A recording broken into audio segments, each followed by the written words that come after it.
Bonjour à tous, c'est Marge. Oh, qu'est-ce que je suis contente de participer à l'émission de Patch. Coucou tout le monde, vous m'avez reconnu, hein? Moi aussi, je suis vachement content de participer à l'émission de Patch.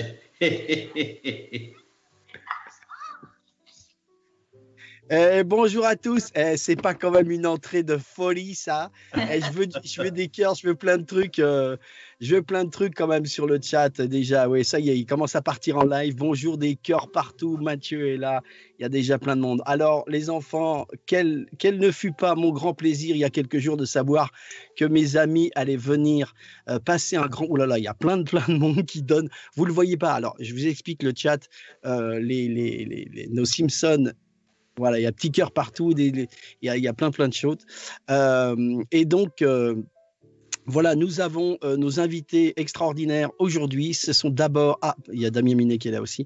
Alors d'abord, au-delà d'être de grands artistes, au-delà d'être de grandes âmes, et bien, ce sont d'abord des amis, et ça fait des années qu'on se connaît. Et évidemment, voilà, je n'invite dans cette émission que des gens qui sont au milieu de mon ventricule gauche, et on peut dire que eux, ils le sont aussi, parce que au-delà encore une fois d'être pétris de talent, ce sont surtout des gens qui sont humains et gentils. Et même si ces mots peuvent être galvaudés, ce sont les mots les plus importants qui soient. Alors voilà, nous accueillons donc aujourd'hui. Qu'est-ce qui se passe? Il y a GastronoGeek qui nous héberge. Merci beaucoup, GastronoGeek. Non, excusez-moi, on va rebondir un petit peu, hein, les Simpsons. Je vous appelle. Merci beaucoup. Gastro, il nous accueille, mais c'est génial. Tout à fait. Il est là ou pas, le gastro? Je pense qu'il doit être dans le chat, effectivement. Mon GastronoGeek, je vous explique, GastronoGeek est un grand YouTuber avec une énorme communauté. C'est un grand cuisinier qui a fait plusieurs livres et qui est un mec magnifique. Excusez-moi. On a dû se rencontrer. Ah oui, Gastro, vous l'avez déjà vu, bien sûr. Eh ben voilà, il est là dans le chat. Je vous laisse la parole, les enfants. Merci d'être là. Merci. Présentez-vous, je n'ai même pas besoin de vous présenter. Allez-y. Les amis, tous les petits cœurs, bonjour, c'est Véronique Augereau. Et bonjour, c'est Philippe Pétieux, et je suis vachement bien sur ton ventricule gauche. Hein. Moi aussi, bien sûr, mais c'est entre nous. Donc d'abord, Mathieu, pose des petites questions techniques, si tout va bien dans le chat pour... Donc n'hésitez pas, comme d'habitude, à nous dire si les voix sont bien équilibrées. Malheureusement, on doit passer par Skype aujourd'hui. Donc il y a des choses que je ne pourrais pas régler. Le son sur Skype, je peux pas régler indépendamment le niveau de chaque invité, etc. C'est plus compliqué. Mais voilà, on fait comme on peut. Il y a eu des petits soucis techniques, mais voilà, on s'arrange et on est quand même là avec vous. Voilà, ils ont l'air de dire que ça marche plutôt pas mal. Vous êtes bien équilibré, c'est très bien. C'est vrai qu'on est bien équilibré. Hein. Dans notre vie, je peux te dire qu'on est bien équilibré. Donc voilà. Donc on va rester un tout petit moment sur le chat pour laisser monter les gens qui sont quand même déjà plus de 100. Voilà, Mathieu, Barty est là. Il y a beaucoup de qualités là dans le chat parce que nous avons donc GastronoGeek, Siegfried. Je peux pas citer tout le monde, mais il y a Paco Salamander qui est là. Vous savez, Paco, c'est celui qui a fait avec moi Adi. Nous avons Horston qui est un streamer. Nous avons, je peux pas tous les citer, il y en a plein. Tim Burton évidemment qui est là. Il est toujours Tim Burton. Hein, il s'appelle Timber, plus loin Ton. C'est quand même. Voilà. Les jeux de mots qualitatifs. Jeu de mots qualitatifs. Conas, nous avons Conas dont nous avons parlé en off tout à l'heure. On parle de toi, Conas. Hein. Voilà, on explique un petit peu au chat que Véronique et Philippe ne voient pas le chat parce que c'est un peu compliqué.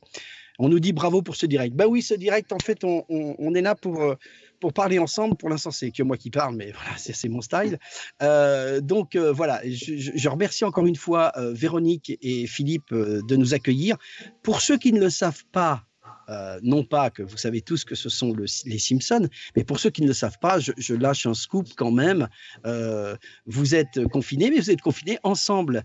Pour ceux qui croient que Marge a rejoint Homer que pour cette émission, non, ils sont un peu confinés. Je dirais qu'ils sont confinés depuis à peu près, je sais pas combien, 30 ans à peu près. Oui, 30 ans. On est confinés depuis 30 ans. On est confi maintenant. Ça, c'est pour Gastro. Hein. Ouais, ça, c'est pour Gastro. C'est beau, on nous dit, c'est beau, 30 ans. J'ai un petit son d'écho. De qui il vient? Peut-être chez moi. Le problème, c'est que comme je ne peux pas régler ton volume d'entrée à toi, enfin de sortie. Attends, je vais peut-être essayer Qu'est-ce de que c'est baisser le toi volume général. Mais vas-y, continue. Oui, règle, d'accord. Donc, vous n'avez pas d'écho, les Simpsoniens? Pas du tout. Non. Ok, donc c'est pas grave, donc ça ira très bien. Pas d'écho non plus dans le chat, tout va bien? Ouais, je m'entends moi, mais je sais pas pourquoi. Alors attends, je fais un truc. Vous m'entendez? Oui. Allô? Oui, je sais pas qui tu Ah, parles. j'ai coupé, non, c'est moi qui. Bon, c'est pas grave. Pas de Géco, on n'a pas de Géco. Bon, ben, non, parfait, bon, on s'en fout. Alors, voilà comment ça va se passer aujourd'hui. On va discuter, comme d'habitude, un tout petit peu de la carrière, un petit peu de ce qu'ont fait nos amis qui sont quand même hyper connus. Si vous avez des questions dans le chat, vous savez qu'on peut poser quelques questions, mais ça ne sera pas les questions que vous pouvez poser en convention qui sont encore une fois, tout à fait avec bienveillance, toujours un petit peu habituelle. Donc, vous pouvez aller trouver la carrière des Simpsons, entre guillemets, partout, comme la mienne, comme celle de Mathieu. Ce que je veux dire, c'est que. Oui, non, mais je te mets dans le lot. Ah oui, d'accord, pardon. Voilà. Et donc, simplement, après, on va passer à l'émission que vous aimez bien, c'est-à-dire Love Affairs, découvrir encore une fois les préférences de nos invités. Alors, dites-moi, Véronique et Philippe, ce qui pourrait être intéressant de savoir, c'est non pas comment vous avez commencé, parce que je suppose qu'on peut peut-être en parler, peut-être ce sont des cours de comédie ou pas. Moi, je viens de la musique, donc souvent on me pose la question, puisque je ne suis pas venu de la comédie. Mais vous, vos débuts? Alors, je vais démarrer. Mmh. Écoute, je suis allée faire du théâtre d'abord en province, c'est-à-dire au Conservatoire de Rouen. Et j'ai eu vraiment beaucoup de chance. J'ai terminé en beauté, enfin le premier prix remis par Debauche, Pierre Debauche et Daniel Vol. Et après, je suis venue à Paris présenter le conservatoire et la rue Blanche, ce qu'on appelle la rue Blanche, c'est l'ENSAT, école dans laquelle je suis entrée. Et puis, j'ai fait mon petit bonhomme de chemin. Après, j'ai fait aussi des émissions de radio. Et à partir de là, on m'a dit, mais dis donc, avec la voix que tu as, tu pourrais peut-être faire du doublage. Et c'est une amie qui m'a un petit peu guidée. Et je me suis installée sur les bancs de l'école du doublage. Et voilà, ça a débuté comme ça au niveau, en tout cas, doublage. Et tu ne connaissais encore pas Philippe? Oh ben non. Non. Oh ben non. Je suis venu bien plus tard. Et toi, Philou? Moi, j'ai eu un parcours un petit peu atypique parce que je faisais plein de petits boulots et puis j'étais prof dans l'éducation nationale. Et ouais, pendant quelques années, j'étais un jeune maître auxiliaire et en fait, ce qui me permettait, j'avais des horaires, ce qui me permettait de faire du théâtre en amateur.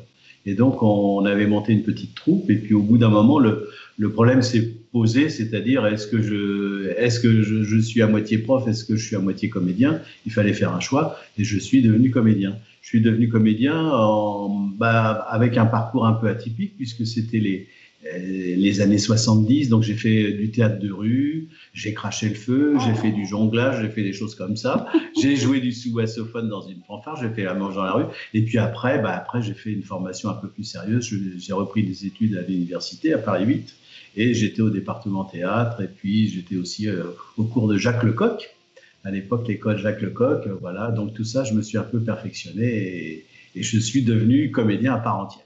Déjà, on a eu des scoops déjà. Rien que dans la phrase là, on a des scoops. Hein. On a du Rouen, on a du cracheur de feu quand même. C'est quand même. Oui. C'est quand même. Il faut quand même le savoir. Génial. Et à un moment donné, comment se fait la rencontre d'abord? Du doublage et comment se fait votre rencontre ou inversement? Moi, je suis arrivée avec la belle époque de la chaîne de Berlusconi. C'était la 5. La 5. Voilà. On avait besoin de comédiens. Et là, j'ai fait vraiment ma grande entrée dans le doublage. Et à la chute de la chaîne, j'ai eu la chance de continuer quand même, moi, dans ce circuit-là. Et voilà, je ne l'ai jamais vraiment quitté, en fait. Donc, écoute, les rôles que j'ai eus, je vais dire, c'est dans les années 87 à peu près. Moi, j'ai commencé dans les années 87, 88, 89, voilà. Et là encore, j'en viens au doublage. Philippe, explique-nous aussi ton petit parcours, simplement comme ça, on ne va pas s'étendre. Mais ça est votre rencontre par rapport à ça? Alors, rapidement, après, moi, j'ai travaillé en tant que comédien. On avait une compagnie qui a été subventionnée en 81. Donc, j'ai pas mal tourné en province, dans la décentralisation. Et puis après, ma première fille est née. Et il fallait que je pouvais plus me permettre de tourner en province comme je le faisais. Il fallait que je reste un petit peu à la capitale. Mhm. Et je me suis inscrit au premier stage de doublage qui était en fait, c'était l'AFDAS, la formation professionnelle des comédiens.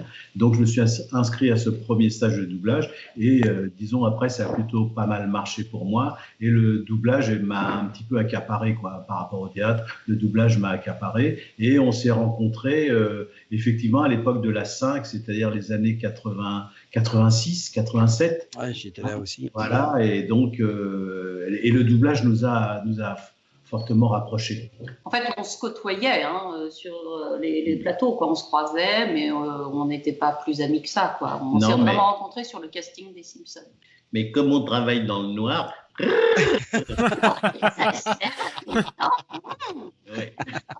Énorme scoop. Énorme scoop. Vous rapproché. J'adore. Donc là, maintenant, on sait comment vous êtes rapprochés. Et alors, avant encore une fois, je le répète pour le chat, on ne va pas aller trop loin dans ce dont on parle tout le temps et que tout le monde pratiquement connaît, mais quand même, comment se fait la rencontre avec les Simpsons quand même? Parce que c'est quand même...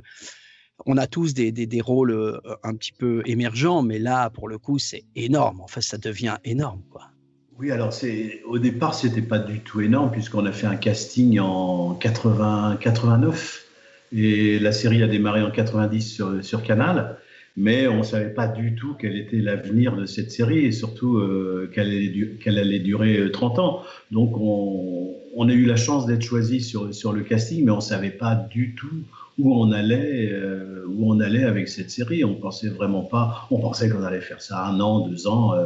Et puis basta, puis on serait passé à autre chose. Mais c'est un peu comme ça que ça s'est passé. D'ailleurs, la première saison, il n'y a que 13 épisodes. C'est une saison très courte. Voilà, d'accord. Normalement, ce n'était pas fait pour durer. Et pour ceux qui ne le savent pas, arrêtez-moi si je dis des bêtises, mais au début, vous étiez dirigé, et après, c'est toi qui as pris la main quelque part. On t'a confié ou pas du tout? Pas du tout. Non, je croyais que c'était toi qui faisais le... Non, c'est Christian Durac qui est notre directeur artistique depuis les débuts des Simpsons, depuis 1990, et qui adapte aussi les textes en français. Et donc, on est une vieille équipe, je dirais. On est une équipe, on se connaît depuis le début avec Christian, qui est devenu un ami forcément. Et donc, on travaille ensemble depuis le début des Simpsons. Et puis aussi avec le reste de l'équipe. Alors, il y a eu des petits changements puisqu'on a quand même... une série qui dure aussi longtemps, on a perdu des amis, des amis qui sont partis. Patrick Guillemin. On pense à Patrick Guillemin, à Michel Modo, à Gérard Rinaldi. Et puis, il y a eu des naissances aussi, quoi, parce que voilà, nous, on a eu une fille ensemble durant cette belle aventure. Génial. Il y a eu d'autres naissances, voilà.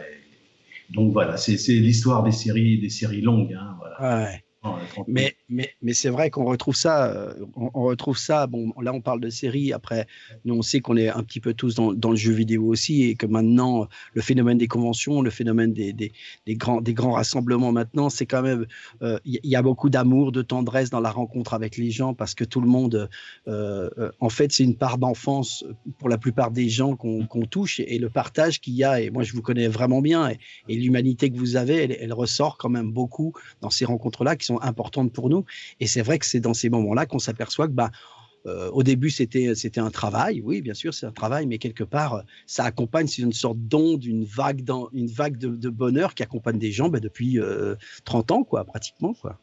Mais c'est un vrai plaisir pour nous de nous déplacer dans des conventions, dans des salons, à la rencontre des gens. C'est incroyable mais presque l'amour, la tendresse que les gens ont pour ces personnages, donc forcément un petit peu pour nous aussi, et ce sont vraiment des belles rencontres. Ouais. Mathieu, est-ce qu'il y a dans le chat, j'ai vu plein de questions, donc on va en poser 2-3.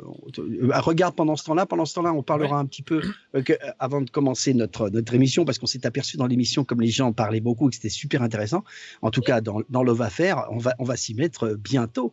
L'avenir un petit peu, c'est quoi pour vous? En tout cas, dans ce que toi, Philippe, tu diriges pas mal. Tu as dirigé. Oui. Véro aussi, peut-être.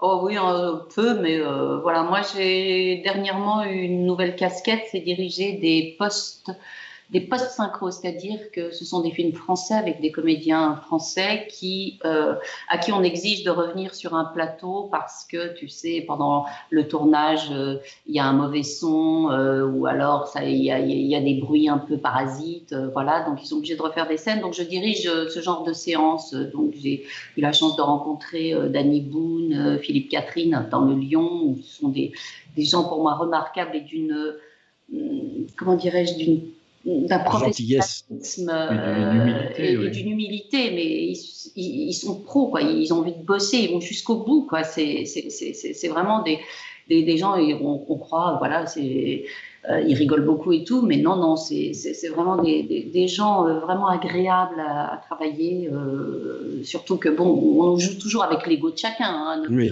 bien sûr. Devant des stars pareilles. Et vraiment, bon, il y a eu vraiment des très belles rencontres, comme La Grande Déraille avec André Dussolier et son fils qui est vraiment excellentissime aussi. Vraiment, j'ai beaucoup apprécié. Et puis d'autres films qui vont sortir, mais avec le confinement, tout ça est un peu reculé, voilà, et reporté. Mais moi, je devais jouer à Avignon aussi. Donc ça aussi, on espère que c'est reporté, un monologue en plus. Donc j'ai passé mes premières semaines de confinement à apprendre beaucoup, voilà, texte. Bon bah voilà, il est dans ma tête et je le ressortirai l'année prochaine. Et je vous invite tous à venir à Avignon l'année prochaine. Là c'est dit, s'ils y vont pas, ils vont m'entendre, je peux vous dire. Et toi, Philou? Moi, j'ai fait répéter ma bibiche, hein, surtout. Non, il y a du boulot. Non, écoute, là, il y a des choses qui reprennent qui étaient un petit peu en suspens à cause du confinement. Là, on reprend dès lundi, on va reprendre les Simpsons. On reprend dès lundi. On ne sait pas dans quel climat on va se trouver. Ça va pas forcément être très joyeux. On essaiera de faire en sorte, mais c'est vrai qu'on va enregistrer un par un, alors que on avait l'habitude de se rencontrer en équipe, de faire un bon restaurant le midi. Ça va un peu changer nos habitudes, tout ça. Mais voilà, donc on reprend doucement, en espérant. On verra. Soyons positifs là-dessus, de toute façon. Mathieu, on a tes questions? Ouais, il y a quelqu'un qui demandait comment expliqueriez-vous la réussite de la VF des Simpsons? C'est l'un des seuls débats concernant les versions qui se terminent toujours par les Simpsons en VF, c'est le must. C'est très mignon, mais il y a Matt Groening, donc le créateur de la série, qui nous a fait un joli compliment un jour. Il a dit vous avez en fait compris l'esprit de la série. Et comme on est très complices, évidemment, Philippe et moi, je pense que tout ça contribue au succès de la série. Et puis Christian Duras, qui est avec nous depuis plus de 30 ans maintenant, qui nous connaît bien, et quelquefois sur le plateau d'enregistrement, on peut discuter sur une phrase, un mot, voilà, qui correspond plus à nos personnages. Voilà, c'est vraiment un travail d'équipe, vraiment très très, voilà. Oui. Et on travaille dans le confort, enfin on travaillait dans le confort jusqu'à présent. Oui. Non, mais la VF en fait, elle était très encadrée au début de la série, puisqu'on avait les superviseurs américains, les gens de la Fox qui plus Gracifilm, les producteurs. Donc, ils se déplaçaient à chaque enregistrement de Los Angeles pour assister aux séances de plateau. On ne pouvait pas trop changer. Ils avaient validé un texte français. On était un petit peu dans un carcan, quoi, au début. C'est pour ça que c'était un peu difficile pour nous. Puis après, ils nous ont fait confiance. Ils sont restés à Los Angeles et nous, on était à Paris. Et disons que nous, on s'est un petit peu lâché dans l'interprétation. Donc, ce qui fait qu'on a amené notre petite patte de ce qui fait le charme de la VF. Oui, c'est ce qui plaît, quoi, ce qui a plu. On n'a jamais trahi quand même la version originale. Voilà. Que les mots Pinez ou on a rajouté des petites touches comme ça, mais le Pinez, c'est toi qui l'as inventé, Philou? Ah ouais. Oui, c'est des choses qui sont venues. Non, c'est des choses qui sont venues sur le plateau parce qu'au début, c'était oh my God, oh mon Dieu, et on pouvait pas garder ça, cette expression, on pouvait pas garder ça pour Homer, quoi, parce que en français, on dit jamais oh mon Dieu à chaque bout de phrase, quoi. Ouais. Et donc, ça tombait bien au niveau de la synchro parce que le P de Pinez, il tombait sur le M de My God. Et donc, ça fonctionnait très bien. C'était une expression tout à fait désuète qui est devenue emblématique des Simpsons. Quoi. Mais voilà. Il y a intérêt que tu nous le fasses maintenant tout de suite. Ouh, pinaise. Non, j'adore. Voilà, c'est comme ça qu'on fait le succès de la série. Et puis, il y a eu d'autres choses, des petits gimmicks qu'on a rajoutés. Bah, le personnage d'Homer, c'est pas un intellectuel, donc il a toujours des difficultés avec des mots difficiles. Par exemple, la bibliothèque, et il n'arrive pas à prononcer ce mot-là. Alors, ce qui n'y est pas, ça y est pas en anglais, ça. Dans la VO, ça y est pas. C'est des petits trucs qu'on a rajoutés dès qu'on peut. Mais on reste dans l'esprit de la série, quoi. Voilà, des petites choses comme ça. Et dès qu'on peut, on y va, quoi. Est-ce que vous avez déjà rencontré les comédiens qui font Marge et Homer en version américaine? Alors non, on a rencontré surtout Matt Groening et David Silverman quand le film des Simpsons est sorti en 2007. Et pour les 20 ans des Simpsons, on devait rencontrer l'équipe américaine, mais c'était extrêmement compliqué avec les emplois du temps de tout le monde. Ils sont bookés un an en avance et tout. Donc c'était extrêmement compliqué. On a failli rééditer pour les 25 ans et pour les 30 ans, bah, ça s'est pas fait non plus. Donc voilà. Mais on est toujours en contact avec Matt Groening et David Silverman. Dès qu'on a l'occasion, on s'est vu 3-4 fois. C'est toujours dans le chat, il y a plein d'arrivants qui viennent d'arriver, justement, ce qui est quand même incroyable pour des arrivants. Oui. Après, je te laisse la main, Mathieu, pour d'autres questions. Je vois qu'il y a, nous avons du Papa à quoi tu joues, qui a été notre invité l'autre jour, mon Jeannot, qui fait partie de la Team Page. Nous avons, je ne sais pas si vous la connaissez, les pétieux, Augereau pétieux, Chani Bérébi, qui est agent, notre agent, c'est mon agent en fait, Chani Bérébi, qui est on le sait, après, on va rebondir un petit peu sur les voix et ensuite on commencera le cœur de l'émission.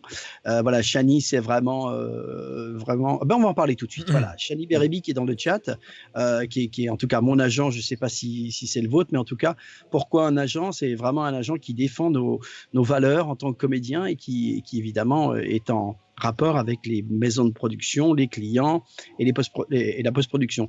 Et pourquoi je parle de ça? Parce que Véronique et Philippe font partie, comme moi, d'une association qu'on a tous montée ensemble il y a 10 ans déjà, et qui s'appelle lesvoix.fr, et c'est très important pour nous parce que lesvoix.fr rassemble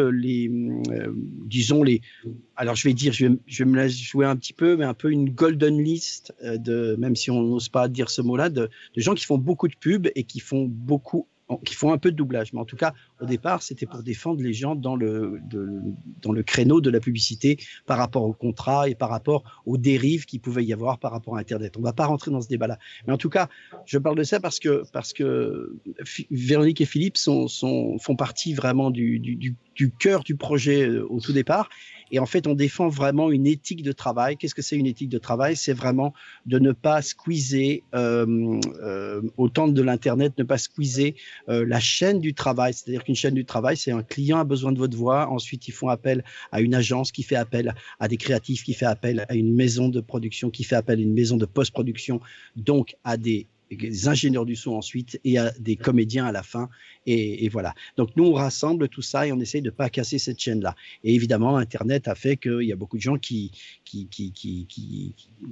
vendent entre guillemets, mais chacun fait ce qu'il veut, en tout cas qui vendent leur voix en 24 heures et qui appellent le client et qui font en même temps ingénieur du son et ensuite qui livrent eux-mêmes. Donc nous voilà, on a voulu faire ça et par rapport à tous nos métiers, je parle beaucoup pour la pub, mais à tous nos métiers, je pense que les personnes que vous avez devant vous, Véro et Philippe, défendent ardemment ce projet depuis le début. Véro, on en parlait tout à l'heure en off, c'est quand même un truc qui nous tient quand même tout à fait à cœur.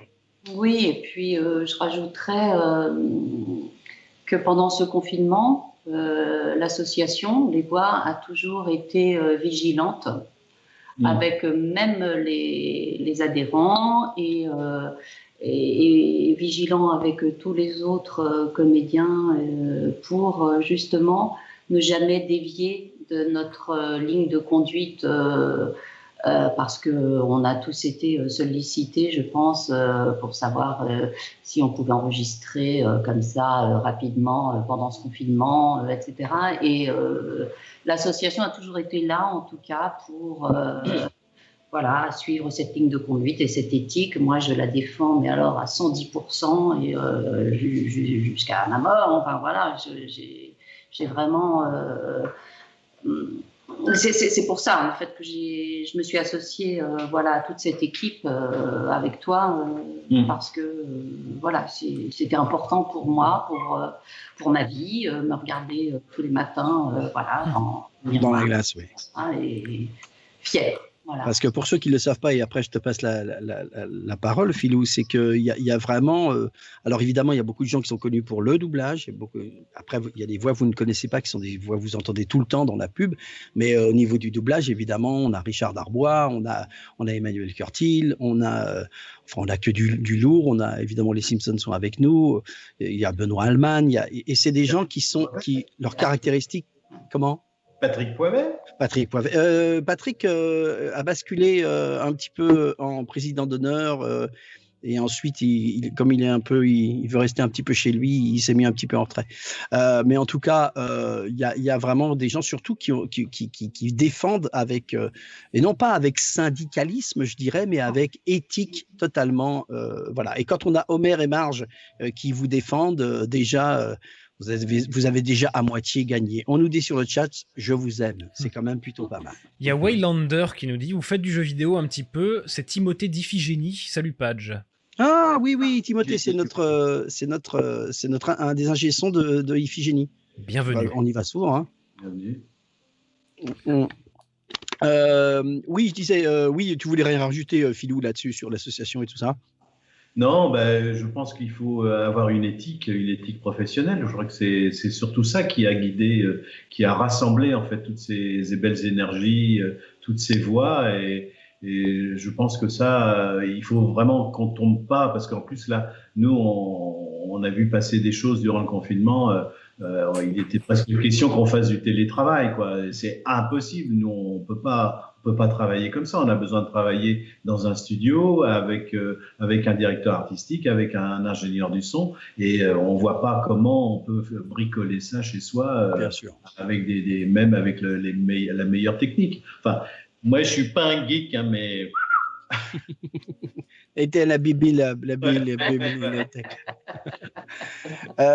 écoutez, bon, alors on en a un petit peu vu pas mal sur la carrière. Merci Mathieu. Il y a peut-être pas d'autres, il y a plein de questions, mais on va pas toutes les poser. Moi, je pense qu'il faut y aller. Il faut qu'on vous découvre, voilà, il faut que le cœur s'ouvre, qu'on vous connaisse. Alors, on commence tout de suite. On va commencer notre love affaire, et je vais commencer honneur aux grandes dames. Je voudrais, chère Véronique Augereau, que tu me dises, alors encore une fois, je répète pour le chat, ce n'est pas 3 livres, ce n'est pas 4 livres, ce n'est pas 2 livres, parce qu'on a eu des invités qui nous ont fait « Ok, c'est trop difficile », parce que l'idée, encore une fois, c'est de donner un préféré, parce que quand c'est un préféré, c'est très difficile. Et donc, on est obligé de se mettre un petit peu à poil là-dessus. Alors, un film préféré, Véronique. Ah, c'est dommage parce que j'aurais hésité à deux. Non, c'est-à-dire que j'ai un film que j'adore. J'ai un film que j'adore. Tu as quand même le droit à 2. J'ai une atmosphère avec un réalisateur étranger. Voilà. Alors, le film que j'adore, c'est Les Tontons Flingueurs. Bon, voilà, hein, ça n'a rien de... Voilà, surtout la scène culte. Je ne vous en parle même pas autour de la table. Voilà, j'avais retenu... alors, pour ceux qui ne le savent pas encore, c'est un film de Georges Lautner, quand même, de 63. Le tout venant a été piraté par les mômes. Qu'est-ce qu'on fait? On se risque sur le bizarre. Et Francis Blanche qui sort de l'agneau, voilà, hors d'âge et tout ça, et Lino Ventura, voilà. Faut reconnaître que c'est du brutal. J'ai connu une Polonaise qu'on prenait au petit déjeuner. Faut quand même admettre que c'est plutôt une boisson d'homme.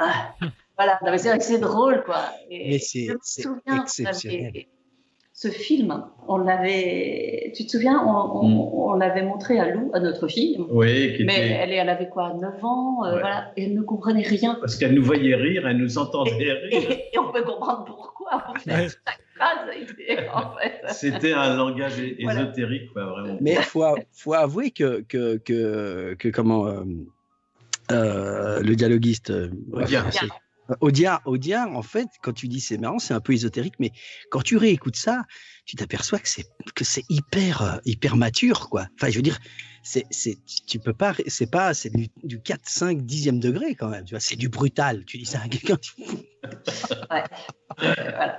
Bon, et si je puis me permettre. Vas-y, t'as le droit, parce que toi, t'as le droit. Voilà. Mais il y a une atmosphère chez Théo Angelopoulos. C'est un réalisateur grec, voilà, que j'adore. Et tous ces films, voilà, il y a cette atmosphère, c'est toujours très lent, un peu hypnotique, voilà, avec une musique remarquable, notamment de la compositrice Elénie Carandréou. Ouais. Et moi, ça me transpose, mais vraiment, je suis dans un état, mais aussi lent d'ailleurs, voilà. Mais c'est pour moi le plus beau film qui soit, voilà. Et je regrette que ce réalisateur, eh bien, il est mort, j'allais dire bêtement, oui, parce qu'il était à Athènes pour son dernier film. Je crois que c'est au moment de son montage. Et il traverse une rue, il est renversé par une moto, en fait, et il est mort suite, voilà. D'accord. Et là, tu nous as parlé du réalisateur, mais tu n'as pas dit ton film préféré de lui-même. Si tu l'as sorti. Ou c'est tous les films? Le voyage des comédiens. Le voyage des comédiens, oui. Le voyage des comédiens, d'accord. Voilà. Mathieu, si tu peux mettre une affiche ou comme tu sens, Le voyage des comédiens de Théo Angelopoulos, c'est ça? Ouais, c'est un film qui fait 3 heures quand même. Hein, voilà. Et c'est magnifique. C'est toute l'histoire de la Grèce moderne, c'est magnifique. Super. Et toi, mon filou? Oh, bah, moi, j'ai eu un choc avec Shining. Le film donc là, on est plus dans le... Voilà, ouais, le film de Kubrick qui date des années 80. Et j'ai eu un choc. Et puis cette façon de filmer, ce film d'horreur. Déjà, le début du film, la montée de la famille dans ces routes en lacets de montagne avec la musique de Christophe Penderecki, qui vient de mourir d'ailleurs, grand compositeur de musique contemporaine polonais. Et déjà, il y a toute l'atmosphère du film, et puis surtout ces plans dans les couloirs de l'hôtel, avec les plans à ras du chariot de l'enfant qui va à toute vitesse. Et déjà, on était déjà sur le skateboard de l'époque, et ça existait. Et là, je me souviens, c'était un choc énorme. Et puis du coup, après, j'étais fan de Kubrick, j'ai vu tous ces films, et ce qui est magique, ce qui est très fort chez Kubrick, c'est qu'il s'est pas enfermé dans un genre. Il aurait pu s'enfermer dans un genre du film d'horreur. Il a abordé tous les 2001, l'Odyssée de l'espace. Il a abordé la science-fiction. Il a abordé le film d'horreur. Il a les films antimilitaristes, les Sentiers de la gloire.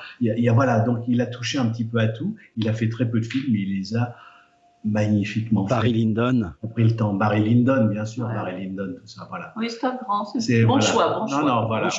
Bon choix. Alors, ce qui est bien, c'est que dans cette émission, je vous le dis tout de suite, Véronique va découvrir son mari et inversement. Donc voilà, nous faisons donc œuvre de civisme total. Et ce soir, ils vont se dire, mais c'est marrant parce qu'en fait, je ne savais pas que tu aimais Shining.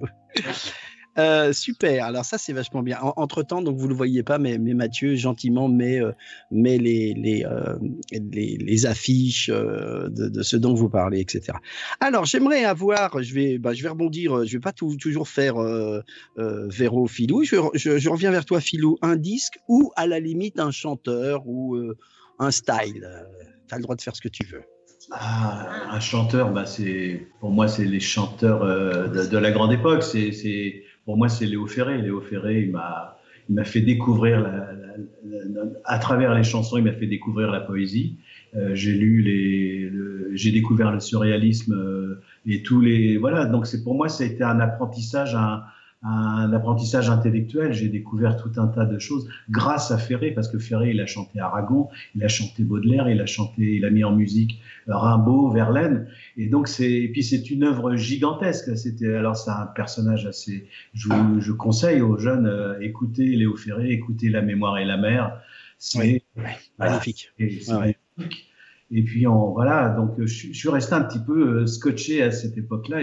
Et d'ailleurs, j'ai du mal maintenant avec la nouvelle, je dirais la chanson, parce que j'entends pas assez les textes. Moi, je trouve que c'est un peu noyé dans la musique. Et j'aime bien. Moi, je suis un amoureux des textes.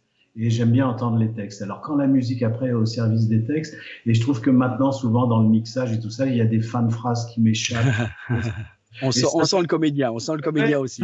Et je trouve ça dommage. Enfin bon, voilà, mais je suis peut-être un vieux con tout simplement. Non, c'est un style. Un vieux déjà. Déjà. On va dire Je rebondis sur Ferré parce que le principe aussi c'est d'échanger là-dessus. Ce qui est très marrant, c'est que moi, qui est une formation musicale au départ, quand on travaille sur Ferré, l'idée, tu as raison, c'est que c'est un mec tout d'un coup, c'est comme si il y avait Hans Zimmer, tu vois, le compositeur de musique de film, qui lui mettait une plage de symphonique et que lui, le parolier, se mette à l'intérieur de cette musique. Parce que quand on écoute La mémoire et la mer, etc., enfin, en fait, si tu regardes bien, tu enlèves les paroles de Ferré et tout d'un coup, c'est une musique de film. Et tu vois, c'est pas Cosma avec Montand ou Prévert qui tout d'un coup met un univers, je dirais un univers bien particulier, et chaque chanson, c'est vraiment une chanson. Là, c'est des plages dessus. Je trouve que c'est un emportement, Ferré, et c'est pour ça que lui, c'est plutôt un poète c'est plutôt pour moi un poète qui parle et qui chante un peu, et plus qu'un chanteur pour moi, enfin je le connais pas assez, mais je trouve que il a une façon très cinématographique de composer, en tout cas. Oui, non, puis il a touché un petit peu à tout. Il a touché au jazz, à la musique populaire, et puis après il a dirigé l'orchestre de la Scala de Milan. Donc voilà, donc c'est un grand musicien, un fou de musique. Véro? Moi, c'est une grande dame, la dame en noir, c'est Barbara. Voilà, dire que j'aime tout en elle. J'aime l'amour qu'elle a du piano, j'aime toutes ses chansons, j'aime son côté discret aussi, qu'elle a longtemps gardé. Voilà, elle a gardé sa vie longtemps, voilà, dans l'ombre. Et puis il y a une chanson que j'aime beaucoup, oui. Et il y a une chanson que j'aime beaucoup, c'est Je ne sais pas dire. En fait, je ne sais pas dire je t'aime, voilà, et elle le remplace, c'est je ne sais pas dire, et elle joue après du piano, et ces notes de musique, pour moi, elles me résonnent tout le temps dans la tête, quoi. C'est tellement beau, voilà. Et la grande dame. Et on reste dans la musique française quand même, et dans les grands auteurs français. Et là, je déborde un petit peu. Aucun style un peu différent. Là, je sors du Ferré Barbara. Ouais. Et vous réagiriez quoi? Plutôt un petit peu de soul ou peut-être un petit peu de jazz? Non, mais on peut te dire un peu comment, quand on est confiné ou pas à la maison, le matin en général, on écoute beaucoup de musique, pas Philippe, mais beaucoup de musique. Le matin, c'est souvent du classique ou de l'opéra. Ouais. L'après-midi, c'est plutôt des chansons, alors style Léo Ferré ou Desjardins. Oui, Richard Desjardins, Jacques Bertin. Reggiani, enfin voilà. Et le soir, à partir de 18h, voilà, c'est jazz. Voilà, pour la soirée. Voilà. Les jazz, vieux jazz, ou alors les catégories ECM qui sont un peu plus froides mais qui sont hyper léchées? Non, c'est plutôt jazz classique, quoi.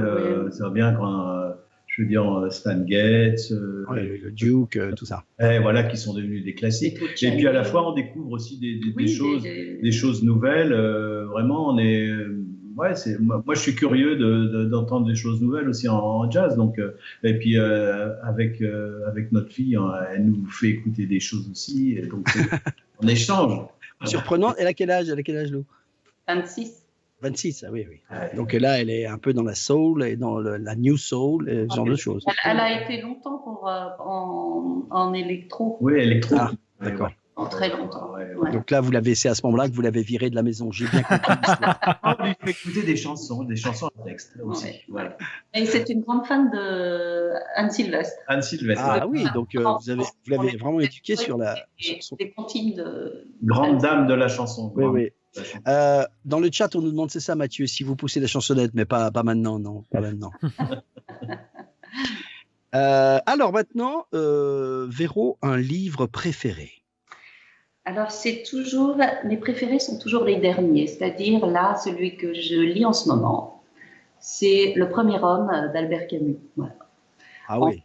c'est vraiment autobiographique, voilà, et inachevé parce que il n'a pas terminé son livre puisqu'il est mort dans un accident de voiture et c'est sa fille qui a décidé de le publier avec plein de petites annotations.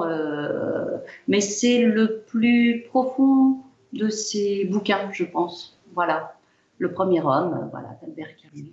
Et c'est marrant parce que François Berland, qui est passé, que vous connaissez évidemment extrêmement bien, on a fait une belle émission avec Nathalie Holmes et François Berland, et le choix de François était La Chute de Camus. Donc nous avons sur notre podium déjà 2 fois Camus, c'est quand même, bon, c'est ce qui est un peu tout à fait normal parce que c'est quand même un génie absolu. Et toi, mon filou? Alors moi, il y a un livre qui m'a énormément marqué quand j'avais... il y a une vingtaine d'années, je dirais, c'est Au-dessous du volcan de Malcolm Lowry, un livre qui a été écrit en 1938 et qui est un livre, c'est un roman initiatique, c'est un roman maudit parce que il a failli, le manuscrit a été brûlé, c'est un auteur maudit, Malcolm Lowry aussi, et je vous conseille de le lire parce que c'est un livre initiatique, ça se passe au Mexique, l'histoire d'un consul alcoolique qui court après sa femme qui l'a quitté, et il y a 12 chapitres, et on suit les journées du consul, et les journées qui font 12 heures, et donc c'est un livre qui n'a pas de fin à la limite, et dans tout ça, dans l'environnement du Mexique, et de la mort, voilà, c'est un livre vraiment que je conseille à lire et relire, en fait, Malcolm Lowry, Au-dessous du volcan. Et il n'y a pas eu un film qui a été fait? Si, il y a eu le film de John Huston. C'est ça. Et voilà, qui n'a pas trop marché, mais il y a eu un film à partir d'un film de John Huston. Je ne me rappelle plus du tout avec quels acteurs c'était. Je me souviens plus bien, mais voilà, le film n'a pas trop marché. Trop marché. Bon. Les enfants, je passe. Véronique, fais-moi rêver. Bien sûr, tu peux parler de ton métier, mais j'aimerais savoir si c'est le métier quel est celui qui est dans ton cerveau? Mais écoute, depuis l'âge de 5 ans, je crois que je vais être comédienne. Alors, ce serait me tromper et tromper les gens que de dire autre chose. J'adore les artistes, que ce soit les danseurs, les chanteurs. J'aimerais tellement savoir chanter et danser.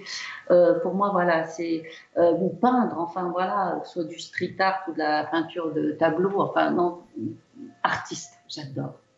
Et un métier que tu ne fais pas, mais que tu pourrais, qui te fascine. Détective. Détective, j'adore. Fouiner. C'est vrai? Oui. Donc, Philippe, tu ne laisses aucune trace derrière toi, je pense. je nettoie tout. Oh la vache. Aucune empreinte. T'imagines à table, ça doit être sympa. Ouais. Genre, ils sont en train de faire la soupe et tu te. Hein? Véro, quel ça, hein? Tire tes salpettes. Non, mais c'est ouais. Non, mais c'est bien, genre, je vois bien Véronique se retournant dans le lit et faire. Tu étais où à 4h du matin cette nuit? Je choisis mes heures. Ouais, je suis un peu fliqué quand même. Détective, non mais vous vous rendez compte, dans le chat, on en apprend quand même. Je veux dire, Marge Simpson devrait être détective. C'est quand même absolument génial. Peut-être un futur épisode où Marge devient détective, peut-être. Ouais, tout à fait. Dans le chat, on nous dit touche pas à mon donut. Volontiers. Et toi, Philippe? Ben moi, j'aurais voulu être musicien, en fait. J'aurais voulu être musicien, mais je regrette tellement de ne pas savoir jouer d'un instrument. J'ai essayé, j'ai eu une guitare, j'ai jamais su. J'ai cassé toutes les cordes, j'ai jamais su l'accorder. Oui, non, mais et du coup, ça m'a découragé. Et alors, le solfège tel qu'il était enseigné, il y avait des dictées musicales, j'entendais rien, je comprenais rien. Ouais. Et ça m'a dégoûté un petit peu de la musique. Et c'est dommage parce que j'aurais bien voulu, j'aime bien chanter et j'aurais bien voulu savoir jouer d'un instrument, mais vraiment maîtriser un instrument, parce que je pense qu'on doit avoir un énorme plaisir quand on partage, on voit les musiciens quand ils font un bœuf, ou voilà, comme on dit dans le jazz, ça doit être très jouissif, quoi. Et ça, ce plaisir-là, je suis frustré de ça, quoi. C'est dommage.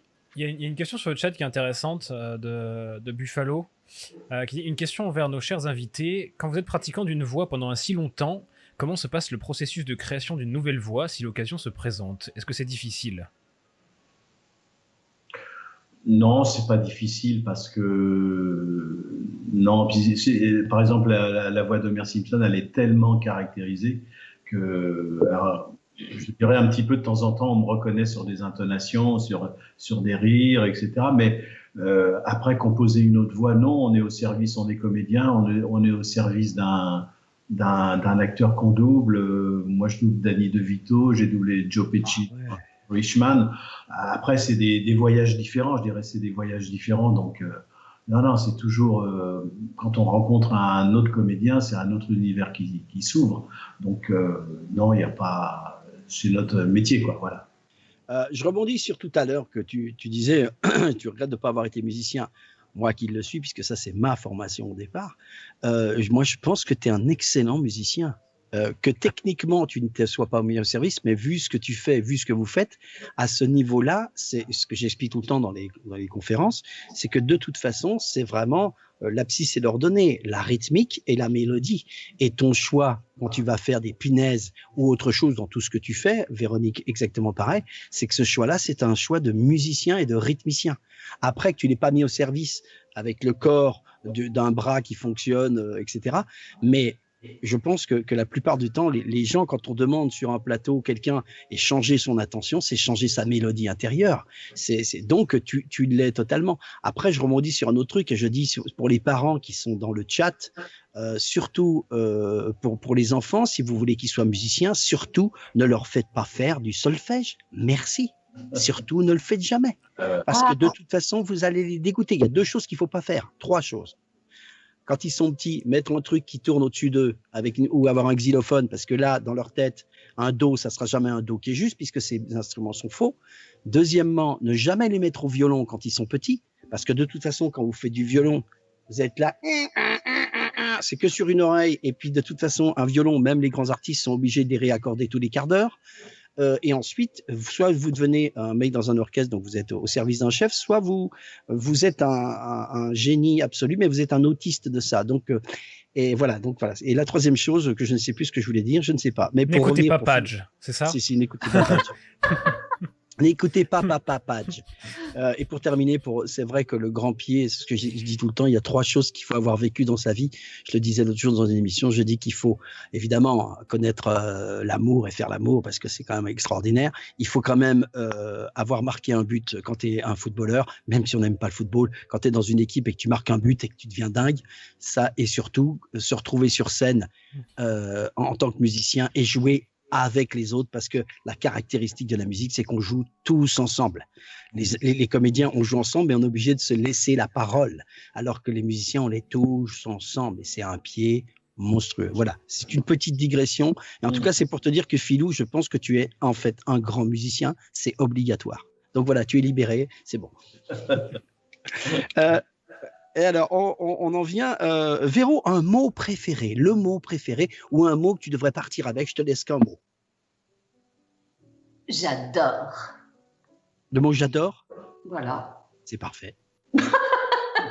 Donc tu adores, j'adore. Donc c'est 2 mots, mais en fait, c'est pas grave. Non, c'est le mot j'adore. Pourquoi? Vas-y, t'es obligé, là, je te coince.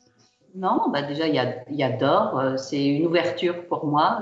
Voilà, c'est j'adore. Tu vois, c'est pas fermé. Ça s'ouvre à tout ce qu'on veut. Ouais. C'est pas mal. C'est pas mal. T'as vu? J'y avais pas pensé, c'est du spontané. C'est du spontané, voilà. J'adore. C'est pas d'argent, c'est pas d'argent, c'est j'adore. Voilà. Et toi, mon Philou? Ah, moi, c'est demain. C'est vrai. Procrastinateur à fond. Je suis témoin. Ah oui. J'avais plein de choses à faire pendant ce confinement et je dis tout le temps demain parce que j'ai le temps. Et voilà. Donc non, et puis à la fois c'est aussi l'avenir, hein, donc ça veut Mais dire oui. on regarde pas en arrière, c'est demain. Attends, je trouve que tu vois, comme je l'ai pris en pleine face ton demain, pour moi c'était un joli mot. Et tout d'un coup, Véro est arrivé en faisant non, c'est la procrastination. Oui. Non. C'est vrai, non, je te connais assez pour me permettre. Mais non, mais demain on a plein de projets. Oui, d'accord. on nous dit dans le chat, Camille FR dit c'est pas de la procrastination, c'est de la philosophie. Et c'est bon. Homer a corrompu l'esprit de Philippe. Elle est super cool, hein, Camille. Homer a des tas sur lui, oui, c'est ce qu'ils disent tous. C'est bien, moi j'aime bien le mot demain. Sérieusement, je trouve ça joli, vraiment, je trouve ça joli. Alors après, on peut évidemment, comme toute chose, on peut voir un côté comme l'autre, mais je trouve ça très, très, très joli. Véro, une figure de l'histoire. Oh, une icône. Ce que tu veux. C'est une femme qui s'appelle Simone Veil. Ah ouais, ben oui. Ah oui. Là, pourquoi parce que déjà parce qu'on sait qu'elle a dépénalisé l'interruption volontaire de grossesse pour les femmes en 1974. Depuis, il y a quand même eu une belle évolution pour la femme en général. Et puis cette femme qui a connu rescapé des camps. Et puis qui a été ministre d'État, président du Parlement européen, député, ministre de la Santé, donc, et puis elle est rentrée à l'Académie. Elle a été au siège au Conseil français, ouais. Et puis elle est rentrée à l'Académie française. Et j'avoue que quand elle est décédée, je suis allée dans le Marais, au musée de la Shoah, pour lui rendre hommage. Et nous avons fait avec Philippe une soirée visite, une visite en soirée au Panthéon, où nous avons pu voir aussi, lui rendre hommage à l'intérieur du Panthéon, puisqu'elle était depuis 2018. Voilà. Ouais, mais c'est vraiment un choix. Pour ceux qui connaissent pas, encore une fois, pour ceux qui connaissent pas, ça c'est une grande figure contemporaine, parce que on a eu des autres invités qui évidemment sont partis dans d'autres choses, mais une figure comme Simone Veil, ayant connu les camps, ayant connu plein de choses, ayant surmonté, je dirais, c'est peut-être bizarre ce que je dis, ayant surmonté sa magnifique beauté. Quelque part, parce qu'elle était en même temps sublime. Elle était sublime, quoi. Je veux dire, et donc c'est pas facile aussi, parce que vu dans ces années très macho d'arriver, il y a ce discours quand même, la dépénalisation là, c'était un discours énorme. 74. Ouais. À l'Assemblée, oui, devant un monde d'hommes. Devant un monde d'hommes, bien sûr. Qu'il l'insultait, qu'il l'insultait. Une force de caractère. Une force de caractère, oui. Quelqu'un qui est. On le sentait dans ses yeux. Je trouve que son histoire est dans ses yeux, quoi. Ouais. Vraiment, c'est. Et toujours discrète, cela dit. Oui, absolument. Oui, bien sûr, absolument. Je ne veux pas balancer, Padge, mais je crois qu'il y a ta fille dans le chat. Voilà, c'est ce que je disais. Non, mais c'est pas. Mais je pense que la femme la plus importante. Il y a mes deux femmes qui sont en même temps sur le chat. Donc j'ai ma choupinette. Vous pouvez lui dire bonjour, ma choupinette. Bonjour, coucou choupinette. Choupinette à Padge. Oui. C'est ma Kenya d'amour qui est à Londres en ce moment et que je salue. Mon amour, je t'aime. Et voilà. Et il y a aussi Domi Boubou qui est là, qui est ma femme, mais qui est en dessous. En fait, elle est en dessous. Elle prépare à manger. C'est normal. Attention, quoi. Elle m'a rappelé une sombre histoire de vol de cannelé dans le chat, apparemment. Ça, ça c'est des dossiers qui sont méchants. Ça, c'est très méchant. Le chat, est-ce que ça va? Est-ce que vous êtes content? Je vois que vous êtes quand même beaucoup. Est-ce que ça vous plaît? Parce que ces deux personnages que vous ne connaissez absolument pas, là, vous commencez un petit peu à les connaître. Vous voyez comme toutes, même s'ils sont extrêmement connus pour des rôles évidemment très marrants et que vous êtes éclaté là-dessus, et ben vous voyez qu'il y a toute la sensibilité que nous aimons chez les êtres humains qui sont de qualité. Voilà. Je ne parle pas de Mathieu évidemment, je parle de vous. Ah non, évidemment. Non, parce que Mathieu est une sorte de clone. Il faut savoir que Mathieu, il est sorti de nos usines, l'usine Padge, et c'est la version 4.1. Ouais, c'est ça. Il y a eu des problèmes. Ça sert. Il y a quelque chose, il y a des trucs à modifier évidemment. Là, par exemple, je suis quasiment au seuil de saturation et du coup, on sera à la version 4.2 au prochain live. Merci, monsieur.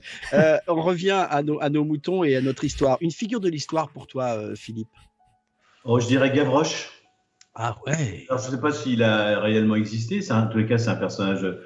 C'est la fiction qui rassemble en fait je dirais tous les miséreux, tous les gens de peu, comme on dit, voilà. Et puis c'est la révolte, c'est le combat pour la justice sociale. C'est tout ça, Gavroche. Et puis c'est tout. En fait, ça annonce toute la modernité aussi des luttes qui auront lieu par la suite. Gavroche et voilà. Et puis Victor Hugo. Enfin, c'est Victor Hugo.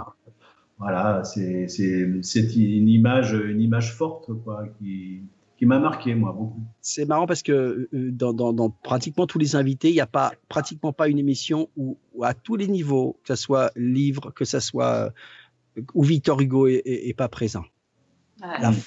Tu vois, où Victor Hugo est pas présent, que ce soit sur même je dirais ceux qui étaient les gamers qui ont parlé de Notre-Dame de Paris, même de Disney, je veux dire, qui ont parlé, tu vois, ou Frédéric Soutrel qui va parler de la force de Hugo. On a parlé aussi de ses drames. On a parlé, j'ai beaucoup parlé de Hugo avec moi. Pour moi, c'est quelqu'un de connecté. C'était quelqu'un qui était, je trouve que on n'a jamais une force, une puissance telle et facile à lire. Vous voyez ce que je veux dire? Je trouve qu'il y a par exemple des poètes qui ont été hyper connectés. Par exemple, j'adore Walt Whitman, je sais pas si Walt Whitman par exemple, mais ou Saint John Perse, c'est sublime. À un moment donné, tu es là, tu fais bon, il est loin. Et là, tout d'un coup, Hugo, avec des mots absolument simples, il te dit des trucs et évidemment tu peux pleurer sur la moitié des poèmes qu'il a écrits, quoi. Ça, c'est juste extraordinaire. Donc Gavroche, pour ceux qui ne le savent pas, est un personnage tu peux expliquer d'ailleurs, Philou. Personnage des Misérables, un héros des Misérables, voilà, donc grand roman social, roman c'était le Paris du 19e siècle. Hein. Difficile. Et puis après la Révolution, il y avait quand même après la Révolution de 89, il y a eu quand même tout un tas d'autres révolutions, 1830, 1848. Voilà, c'était l'avènement pour moi de la modernité à suivre, quoi. Voilà, c'est ça. C'est super. Voilà. Une petite pause dans le chat. Mathieu, on avait quelqu'un qui nous a posé une petite question sympa parce que j'ai vu le court-métrage. Tu peux nous dire qui parlait de Being Homer Simpson, ouais, qui apparemment vous avez joué dans un court-métrage Being Homer Simpson. Génial, j'ai adoré moi. Et qui vous trouvait très bien apparemment. Tu peux nous expliquer ce que c'est que ce petit truc? Being Homer Simpson, c'est réalisé par Arnaud Demanche. Ah oui.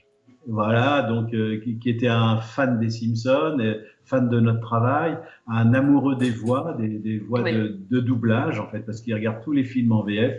C'est un amoureux des voix et il nous a fait ce bel hommage. Il nous a écrit ce court métrage spécialement pour nous et qu'il a réalisé, qu'il a produit et qui a eu un gros succès sur Internet. Et voilà, donc Arnaud Demanche, on est devenu amis, on a participé à plusieurs émissions avec lui. Et pour ceux qui l'ont pas vu, excuse-moi de te couper, Philou, pour ceux qui l'ont pas vu, est-ce que tu peux, sans spoiler, le raconter vite fait? Le pitch, c'est on se retrouve à une séance de dédicace au Virgin, ça a été tourné au Virgin à l'époque. Et puis il y a un fan un peu lourd, quoi. Qui est Arnaud de sa mère. C'est Arnaud de sa mère, bien sûr. C'est par Arnaud de sa mère, un peu lourdingue qui insiste, il veut à tout prix que je lui fasse la voix d'Homer, etc. Et puis je l'envoie un petit peu balader et du coup il me jette un sort et je me retrouve dans la vie quotidienne avec la voix d'Homer Simpson pour aller négocier un prêt à la banque. Ma bibiche elle veut divorcer. Enfin bon, c'est horrible. Elle comprend pas le drame qui se passe. C'est que je ne parle plus qu'avec la voix d'Homer Simpson. Oui, c'est ça. Tu te retrouves devant le banquier en disant.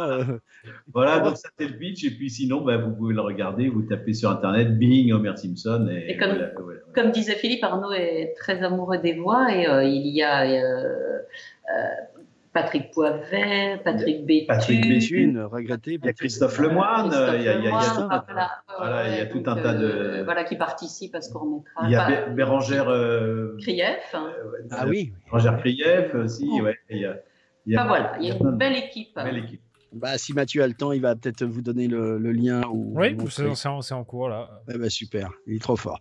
On va changer de sujet après la figure de l'histoire qui était bien je dirais pas lourd, mais qui était bien ancré. Un jeu vidéo, difficile, mais un jeu vidéo, même si vous jouez pas. Alors, Toi, moi, tu joues, toi. on voit, voilà, 0. En fait, je suis nullissime, je ne m'intéresse pas aux jeux vidéo et au grand bonheur de ceux qui m'emploient, parce qu'on signe toujours des contrats de confidentialité. De toute façon, je suis là, je fais... De toute façon, je ne sais pas de quoi on parle. Mais je sais qu'il y a ce jeu en ce moment qui a beaucoup de succès, c'est World of Craft, je sais pas quoi. Ouais, mais je suis Alors, dedans. Hein, attention, voilà. Page, ne rigole pas parce que tu n'es pas capable de le prononcer correctement non plus. Non, mais c'est bien que tu dis Vakrama, c'est Vakrama, c'est Krama. Elle en parle bien, en tous les cas. Hein. Voilà, donc je suis pas trop difficile en jeu vidéo. Ah, j'adore. Mais même pas, on nous demande dans le chat, même pas Tetris, tu vois ce que c'est? Mais c'est encore, alors c'est pire que moi encore, parce que pire que moi qui joue pas non plus. Et toi, Philou? Ouais, j'aimais bien le jeu de tennis au tout début. Quand il y avait des barres, ça faisait dang, dang, C'est dang. Pong. Ah, c'est ça, voilà, oui, ben c'est ça. Ça, j'aimais bien ce truc-là parce que c'était assez simple. Et puis au moins, il y avait un bouton et il n'y avait pas 36. Début des jeux vidéo. Le tout début, on jouait ça, on mettait ça sur l'écran de la télévision et c'était sympa, ça. Ouais, il faut quand même vous dire, pour être tout à fait honnête, c'est que en fait, Philippe et Véronique sont nés en 1615. Ouais. C'est ça. Donc, alors moi je comprends l'idée. Alors ils ont bien connu le jeu de paume. Voilà. Voire au Moyen-Âge, hein, ça a duré 1000 ans, donc on peut se permettre. Et moi, j'ai joué aux Slay. Au POG. Moi, je jouais au POG. Ah oui, il y avait ça. Hein, ouais. Ok. Et alors, attends, on nous demande, avez-vous du coup déjà vu les résultats du jeu vidéo, les Simpsons, le jeu? Non. Non. Mais est-ce que vous l'avez fait d'ailleurs? Parce que moi, Oui, on l'a fait. Oui, on en a fait oui. plusieurs, mais ouais. Non, mais non. Non, mais rassurez-vous, hein, je pense que dans le milieu des comédiens, il y en a quand même très peu. Je pense qu'à part Donald Renew qui connaît un petit peu et les autres personnes, on joue pas. Et c'est marrant, c'est vrai qu'on se retrouve dans les conventions. Moi, les premiers temps, on me disait, ils arrivaient en faisant « Oh, mais t'es la voix de l'aubergiste !» Et je faisais « Éteins, exactement. » Non, moi, c'est vrai que dans les conventions, on me parle souvent du jeu de Batman. Je sais pas comment, Gotham, ça s'appelle Gotham. Et t'as fait quoi dans Gotham? Je faisais le personnage du pingouin. Danny DeVito. D'accord. Voilà, C'est Danny DeVito. Voilà, Danny DeVito, mais on parle souvent de ce jeu en disant qu'il est très très bien, etc. Mais j'ai jamais vu ce que c'est. Merci beaucoup, Chachatoy, qui nous héberge avec 185 spectateurs. Merci Sans beaucoup. rigoler. Et Chachatoy, je salue Chachatoy parce que c'est un streamer qui est un super copain en même temps et que je suis allé la première fois, c'est lui avec lui, je suis allé sur son chat parce qu'on peut chatter. Je suis arrivé en disant que c'était moi. Bonjour Chachatoy, c'est Padge et le gars pendant une demi-heure il dit ouais, fous-toi de ma gueule, c'est ça. Je le connais Padge, à cette heure-là il dort. Donc ça a duré un quart d'heure jusqu'au moment où il a réussi j'ai envoyé un tweet, un petit mot et pendant un quart d'heure ça a été oh, je m'excuse, non franchement je m'excuse devant plein de monde. Donc, merci Chachatoy, c'est vraiment super. Donc pour tous ceux qui viennent d'arriver, les gens qui étaient avec Chachatoy, je pense que vous étiez en je sais pas quoi vous jouiez avec mon cher Chacha. En tout cas, voilà, nous sommes avec parmi les plus grandes voix françaises et parmi les plus gentilles personnes que je connaisse, c'est-à-dire Véronique Augereau et Philippe Pétieux, et qui sont les voix des Simpsons. Accueillons les gens qui viennent de nous accueillir. Un petit mot, les Simpsons, s'il vous plaît. Dites donc, vous êtes en retard, hein? Vous allez regarder l'émission, j'espère. ouais, il reste des strapontins encore, alors démaniez-vous quand même. Hein. Très bien. Il y a 2 strapontins devant. Très bon. Génial. Donc, bienvenue à ceux qui viennent de nous rejoindre. Donc, pour ceux qui viennent de nous rejoindre, donc, le principe de l'émission, c'est pas de parler de la carrière un petit peu de temps en temps, mais c'est de réagir aux préférences des invités par rapport aux questions que je leur pose. Et ils n'ont droit qu'à une seule réponse à chaque fois, ce qui n'est pas facile, mais je trouve que vous vous tenez plutôt bien parce qu'on a eu, et d'ailleurs, il est dans le chat, nous avons Nick Fury, qui est notre réalisateur de la chaîne YouTube, qui est donc Nicolas Gotchel, qui à chaque fois qu'on lui posait une question, il disait c'est difficile. Alors, mais j'en ai 3. Donc, on est obligé de le virer à un moment donné parce que de toute façon, on le déteste, ça c'est sûr que voilà. Alors, je voudrais, Véro, un acteur préféré. Alors, pendant très longtemps, j'ai adoré, quand j'étais un peu plus jeune, Al Pacino, en fait. Voilà, en fait, c'est toute l'école Lee Strasberg, voilà, le côté, voilà, je me sers de mon vécu, voilà, pour interpréter les rôles, tout ça. Et puis, petit à petit, c'est pas que je m'en sois lassée, mais il a fait des choix de films qui, pour moi, étaient un peu... c'était peut-être, voilà, un petit peu pour gagner tout simplement sa vie, mais je trouvais qu'il a fait je trouvais qu'il avait fait des mauvais choix. Voilà, j'apprends maintenant à le connaître, mais avec distance. Donc, voilà. quoi tu l'as pas aimé? Pendant très longtemps, pour moi, ça a été un être remarquable. Voilà. Dans quoi tu l'as pas aimé?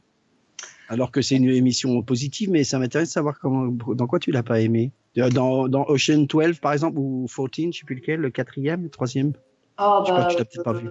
Si, parce que tout Money ou des trucs comme ça, je trouve qu'il en faisait trop.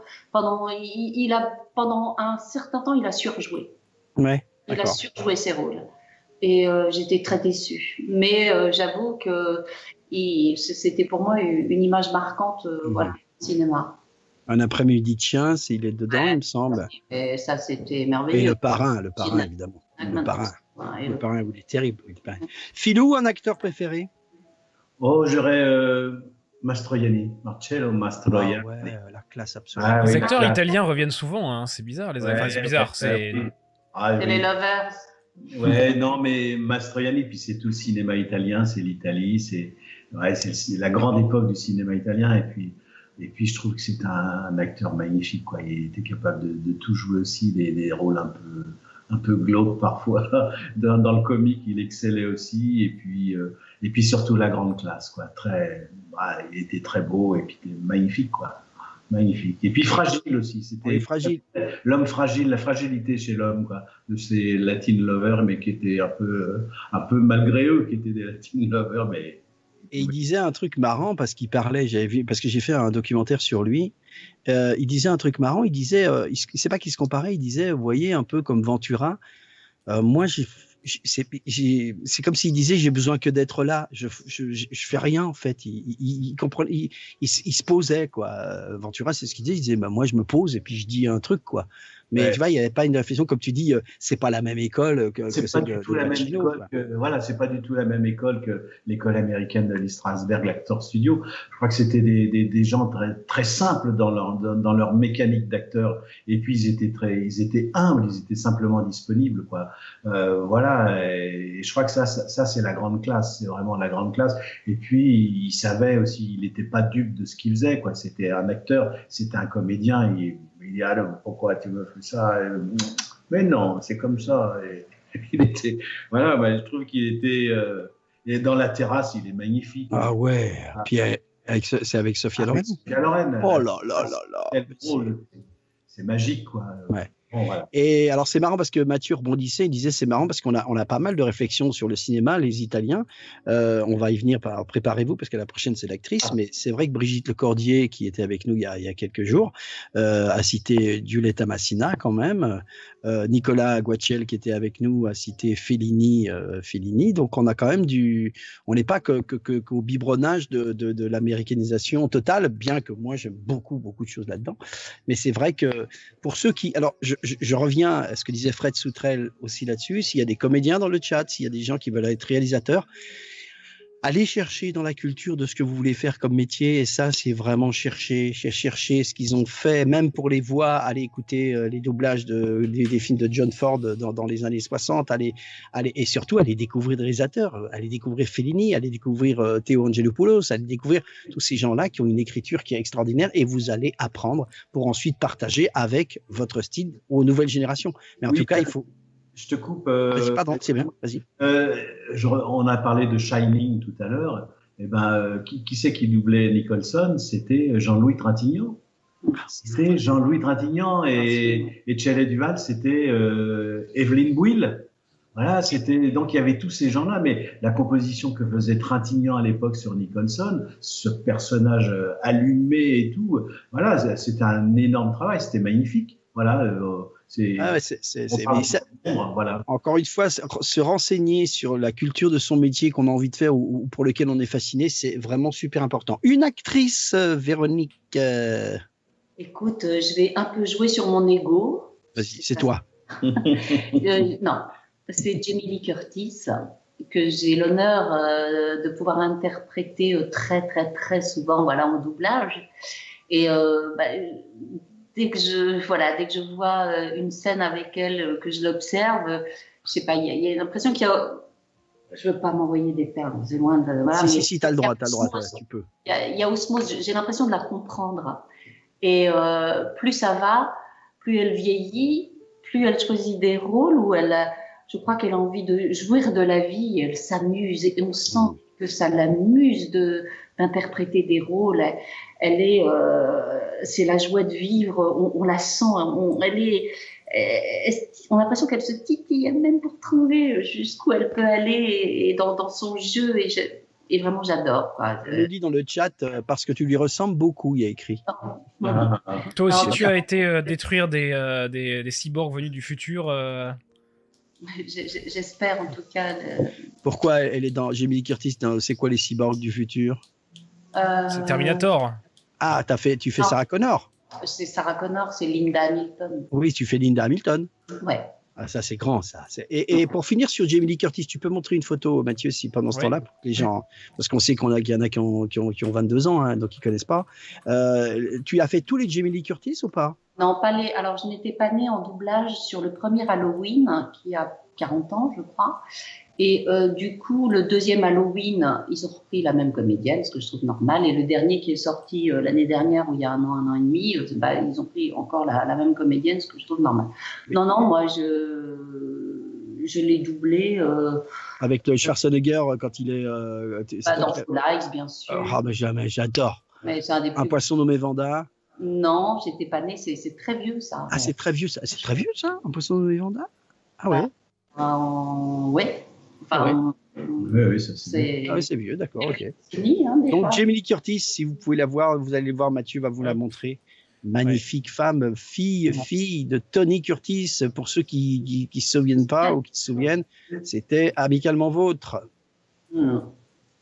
Voilà. Une actrice préférée pour mon cher Philippe Pétieux. Oh, moi j'aimais. Enfin, c'est un hommage aussi. C'est un type de cinéma, c'est Liv Ullmann. Liv Ullmann, actrice suédoise, une des compagnes de Bergman. Et voilà, je trouve que c'était d'une exigence de travail. Des actrices un peu austères, qui n'étaient pas du tout dans le paraître, qui étaient des anti-stars, je dirais. C'est des actrices qui venaient du théâtre et qui avaient vraiment. Alors là, il y avait du travail derrière. Il y avait vraiment énormément de boulot. Et puis j'aime bien tout le cinéma de Bergman. Ça m'a bercé aussi. Je veux dire, c'est mes 20 ans. C'est les films qu'on allait voir dans les salles ciné-club. Et on découvrait des immenses acteurs, et notamment Liv Ullmann. Elle avait un visage magnifique, elle avait ses yeux bleus. Il va nous la montrer. Voilà, une lumière magnifique.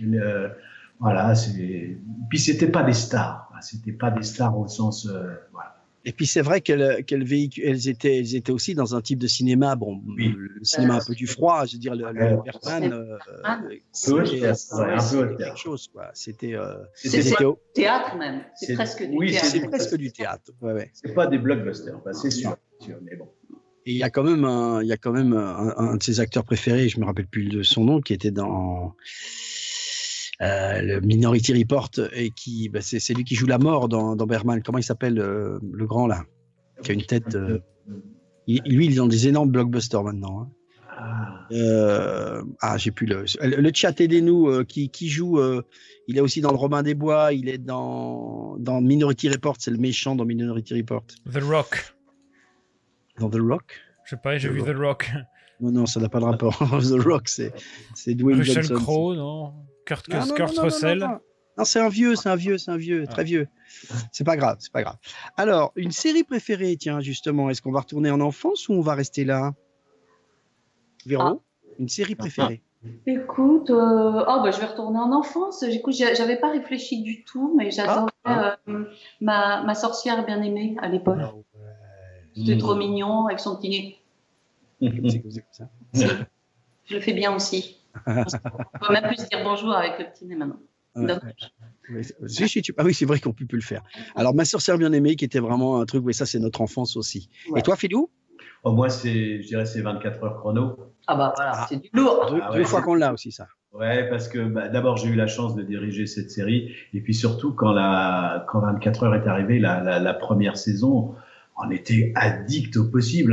Il fallait à tout prix regarder les épisodes suivants. Je pense que ça a renouvelé toutes les séries, en fait. C'était vraiment du grand cinéma, quoi. Vraiment, même si c'était pas toujours très crédible, mais c'était le fameux Jack Bauer. Je mets bien le générique. Voilà, c'était. Non, pour moi, ça a marqué quand même l'histoire de la série. En termes de rythmique, c'était incroyable. Ouais. Et puis, on était addicts, on avait envie de passer à l'épisode suivant. Il y a des gens qui ont regardé ça. Toutes les semaines. Hein. Oui, toutes les semaines. Et puis, quand la série est sortie, les gens qui ont pris le week-end pour regarder l'intégralité de la série. C'était Patrick. C'est Patrick qui faisait, qui est parti dans les étoiles et qu'on salue puisqu'il est en train de nous regarder. Le nom que je cherchais, vous l'avez dit dans le chat et je l'avais retrouvé aussi, c'était Max von Sydow. Voilà. Oui. Max von Sydow qui vient de nous quitter il n'y a pas longtemps, il nous a quittés il y a quelques mois en fait. Lui, incroyable. Lui, il s'est fait. Puis il était vraiment dans des. Une série animée préférée, alors évidemment. Je sais pas. Qu'est-ce qu'on dit? J'ai pas d'idée. Là, je sèche. Bibi, je t'ai pas une idée. Et toi? On va dire Simpson. On va pas s'étendre là-dessus, évidemment. Ouais. Non, mais c'est difficile. C'était une question difficile. Je me suis dit, est-ce qu'on va la poser ou pas?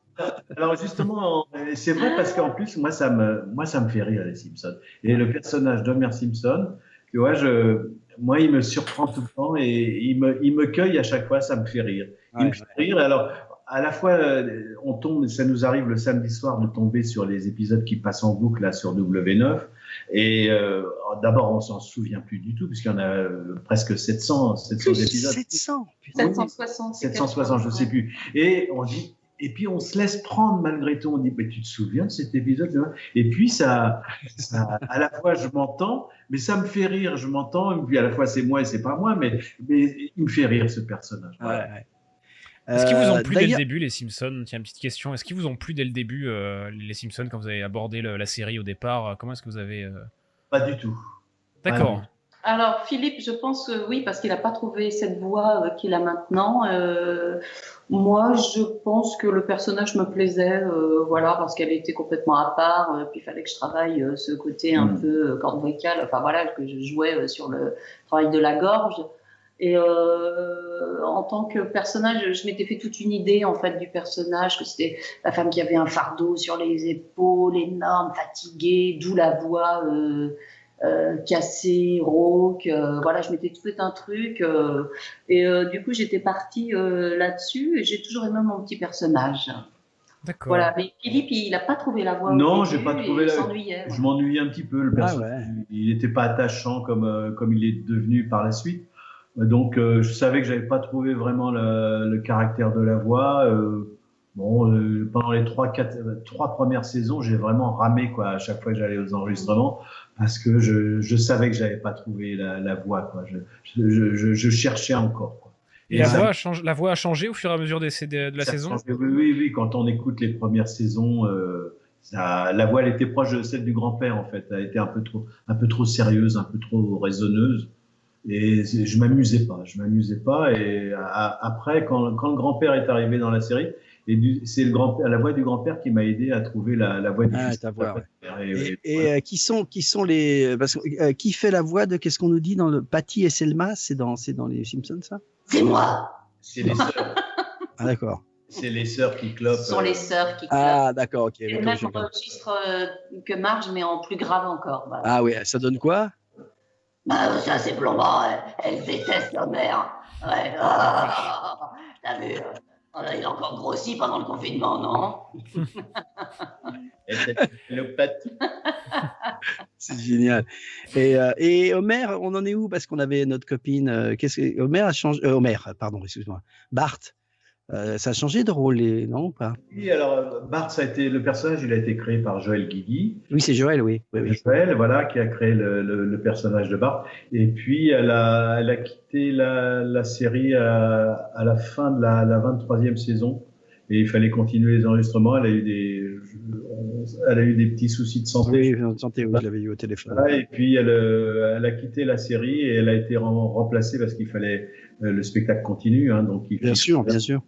On était en pleine diffusion et c'est Nathalie Bien-Aimée. Il y a eu un casting et c'est Nathalie Bien-Aimée qui a repris en fait ce qu'avait créé Joël, hein, parce qu'il fallait pas. Bien sûr. Il fallait rester dans ce qu'avait créé Joël sur Bart. Donc c'est Nathalie Bien-Aimée actuellement qui fait la voix de Bart. On va citer quand même Aurélia Bruno qui fait la voix de Lisa depuis 30 ans. Hein, depuis 30 ans. Voilà. On les salue tous en tout cas et on leur dit qu'on les aime, même s'ils sont même pas là. Ils devraient être là, c'est quand même impardonnable de pas être là. Ça c'est autre chose, hein. C'est un autre débat. Nous arrivons à une question extraordinairement préférée du chat et qui va évidemment être voilà, vous allez peut-être vous découvrir l'un l'autre. C'est votre gros mot préféré. Shit.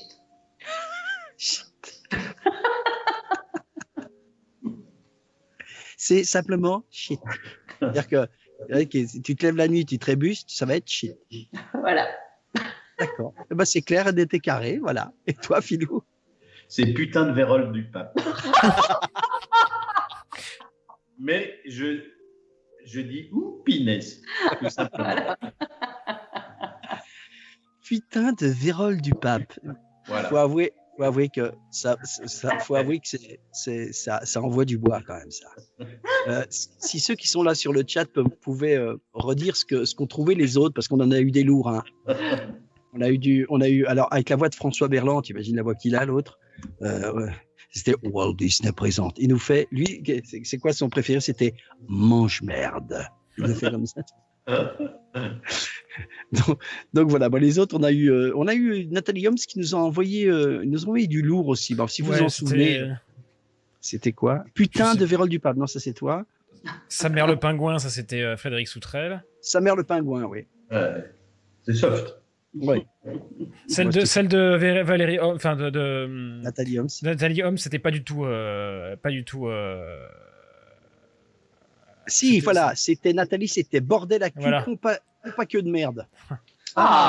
C'est fruité. C'est fruité. C'est fruité. Ah oui. Carrément. C'est fruité. J'aime beaucoup. C'est fruité. Avec un rince noir. Oui, on est quand même dans une émission de poésie, donc voilà, on va pas se refaire. Alors, un documentaire ou un style de documentaire préféré? Alors, si je puis me permettre, je travaille beaucoup pour une chaîne qui s'appelle Arte. Je fais énormément de commentaires, de narration de documentaires. Et beaucoup, donc voilà, pour Arte, c'est sûr. Et il y en a un qui m'a particulièrement marqué et que j'ai enregistré à Paris avec une production française parce que c'était français. La réalisation, c'était Les religieuses abusées. Wow. Je ne sais pas si vous en avez entendu parler, mais ce moment l'année dernière où on a remué voilà, toutes les histoires sales qui pouvaient se passer au sein de l'église et tout. Et je me souviens que la production m'avait appelé pour me demander si j'acceptais quand même de faire ce genre de commentaires, puisque c'était tout pouvait dépendre aussi de mes convictions religieuses ou pas. Voilà, quoi, ils y allaient quand même mollo. Et du coup, je me suis vraiment investie dans leur aventure. Et à la fin de ce documentaire, on a eu la chance d'être en projection privée. On a rencontré ces sœurs, ces religieuses. Et franchement, ça a été une soirée très marquante pour vraiment, c'était du lourd aussi. Ouais. Oui, c'est vrai que pour tous ceux qui ne savent pas, c'est que parfois on fait tous des documentaires et que parfois, quand on est en train d'enregistrer, moi je sais que j'ai fait un des documentaires sur la liste de Schindler. Honnêtement, à la fin des phrases, j'étais obligé, et heureusement qu'on me voyait pas, entre guillemets, c'est pas grave, j'ai pas peur de pleurer, mais à la fin, je me reculais et je disais, je vais vous la refaire une fois parce que j'étais en larmes, quoi. Donc voilà. Et toi, mon filou? Moi j'aime bien les documentaires qui retracent la vie en fait de grands hommes. Et là, j'ai beaucoup aimé dernièrement les vies d'Albert Camus. Camus, c'est Benamou qui a réalisé ça. Qui a fait un travail énorme, et les vies d'Albert Camus, il y a le témoignage de sa fille Catherine, de ses compagnes, on revoit Maria Casares. Ah oui. C'est un hommage au théâtre aussi, et puis surtout le destin d'Albert Camus qui vient vraiment des quartiers pauvres d'Alger. Il a été, je dirais, il a rencontré son instituteur qui a été son père spirituel, quoi. Et sinon, et puis jusqu'au prix Nobel.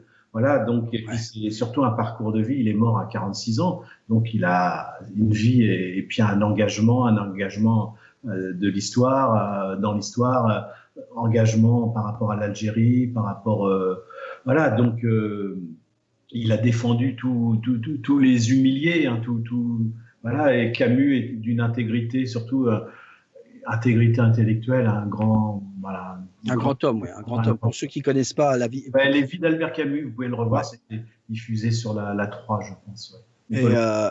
Et c'est vrai que pour ceux qui ne connaissent pas Camus, et d'ailleurs, moi je suis toujours étonné, moi il y a un truc qui me marque, parce que d'abord c'était un homme du peuple, je dirais, entre guillemets du peuple d'Alger, parce que lui, Alger la Blanche, il l'a toujours adoré.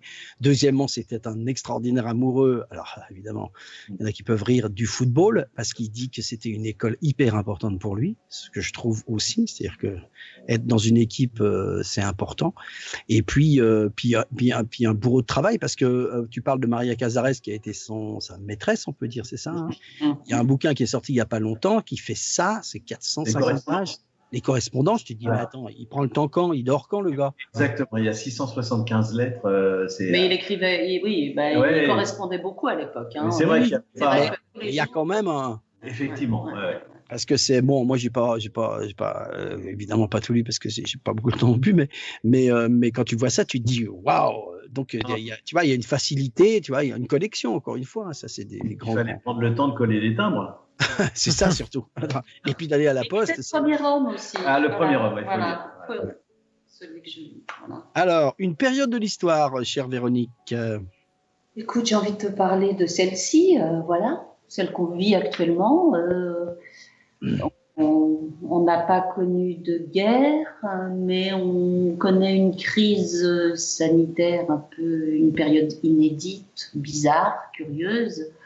Nous, on vit notre confinement doucement, plus agréablement sûrement que d'autres, puisque voilà, on est privilégié. Mais c'est une période difficile, je pense, pour la plupart des gens. Et non, je pense à eux. Et puis notre avenir, qu'est-ce qu'il va être? Pas seulement dans le métier, hein, mais à partir de mi-mai, ressortir. Est-ce qu'on parle de 6% seulement de contaminés en France, donc il en faudrait plus? On ne sait pas de quoi demain sera fait, quoi. Bien sûr. Une période un peu bizarre. Après, c'est ce qu'on dit tout le temps, mais ça a beaucoup sorti, et en tout cas, moi, c'est un petit peu mon avis à moi, ça qui n'engage que moi. Pour moi, je trouve que c'est une parenthèse aussi un poil enchantée dans plein il y a une dynamique aussi de remise en question intérieure. Il y a une connexion à certaines choses. Tu vois, je me baladais, enfin, je rentrais de course hier, je regardais le ciel. Je disais à ma femme, je me suis vraiment arrêté. J'ai regardé le ciel en me disant, attends, la pureté là, il n'y a pas un avion dans le ciel depuis 2 mois, entre guillemets. Je dis, là, dans l'histoire contemporaine, est-ce que je revivrais un truc comme ça? Donc, je me suis vraiment arrêté pour ça. Je trouve qu'il faut voir le côté lumineux de la chose. Je pense qu'il y aura évidemment ce qu'on appelle la loi de Pareto. Ça s'appelle la loi des 80-20. Je ne sais pas si vous connaissez. C'est-à-dire que, il y a toujours cette partie-là qui va voir ce qui s'est mal passé. Puis il y a ceux qui diront, on en a tiré quelque chose de bien. Je pense que c'est ça le plus important. Regardez ce qu'on est en train de faire.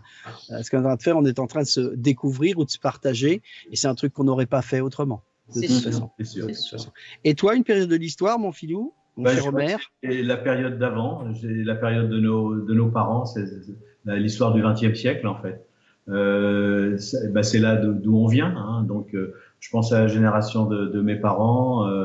Mon père a vécu la Seconde Guerre mondiale. Il a été prisonnier 5 ans en Allemagne. Voilà. Je pense qu'après il y a eu la guerre d'Algérie. Il y a eu Voilà, donc moi je viens aussi de cette génération-là. Et puis, il faut se rappeler, c'était la guerre froide, ce qu'on appelait la guerre froide. Oui. Il était coupé en deux. Hein. Il y avait le rideau de fer, il y avait tout ça. Ça paraît loin, mais en fait, c'est pas si loin que ça. C'était hier, voilà. Donc, c'est vrai qu'à travers l'histoire de mon père, à travers l'histoire de ma mère aussi, voilà, on pense voilà, c'était pas facile non plus, mais moi j'ai eu une enfance heureuse.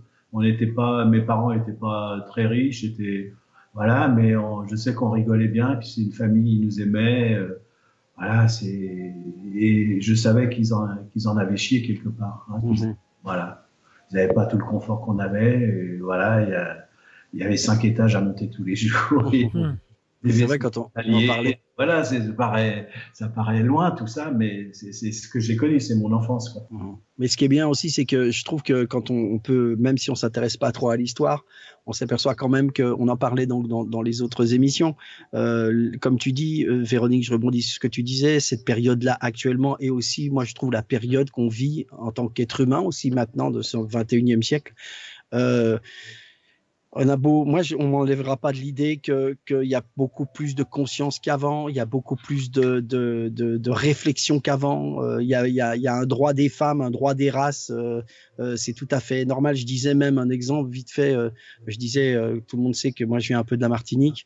Quand on était en Martinique il y a 30 ans, on voyait sur le bord des routes des bouteilles, c'est rien, mais des bouteilles de coca qui étaient sur le bord de la route, et ça c'était normal, et tout le monde les balançait. Maintenant tu fais ça, tu as 10 personnes qui disent mais ça va pas ou quoi. Rien que ces petites bulles de conscience. Et je pense que ça, on parlait de Simone Veil, je pense que l'extraordinaire expansion du 20e et 21e siècle fait qu'il y a une conscience totalement différente. Tu parles de la guerre froide à l'époque. Qu'est-ce qui a fait que le mur de Berlin est tombé? C'est parce qu'il y avait la radio, parce que des gens écoutaient un autre son de cloche et la radio. Ils pouvaient pas empêcher la radio, les Allemands de l'Est. Donc voilà, je trouve que maintenant c'est une très très belle période. Chacun aime les périodes pour différentes raisons. Et en tout cas, celle qu'on vit, je trouve qu'elle est importante. Et tu as raison de penser, parce que ça nous renvoie à nos parents, à la période. Fred Soutrel a parlé, lui, de la parenthèse enchantée à un moment donné, c'est-à-dire la parenthèse qui fait que c'était les années 80 pour lui, c'est-à-dire après la guerre et avant le sida. En tout cas, mai 68 et après le sida, donc ça, c'était une belle période. Mais quand on voit ce que nos parents ont vécu, le mien, par exemple, qui nous racontait que ils avaient à Noël une orange, ils avaient vraiment une orange. Bon, en plus, voilà. En plus, il venait, c'était à moitié feuge, donc il y avait eu plein de trucs.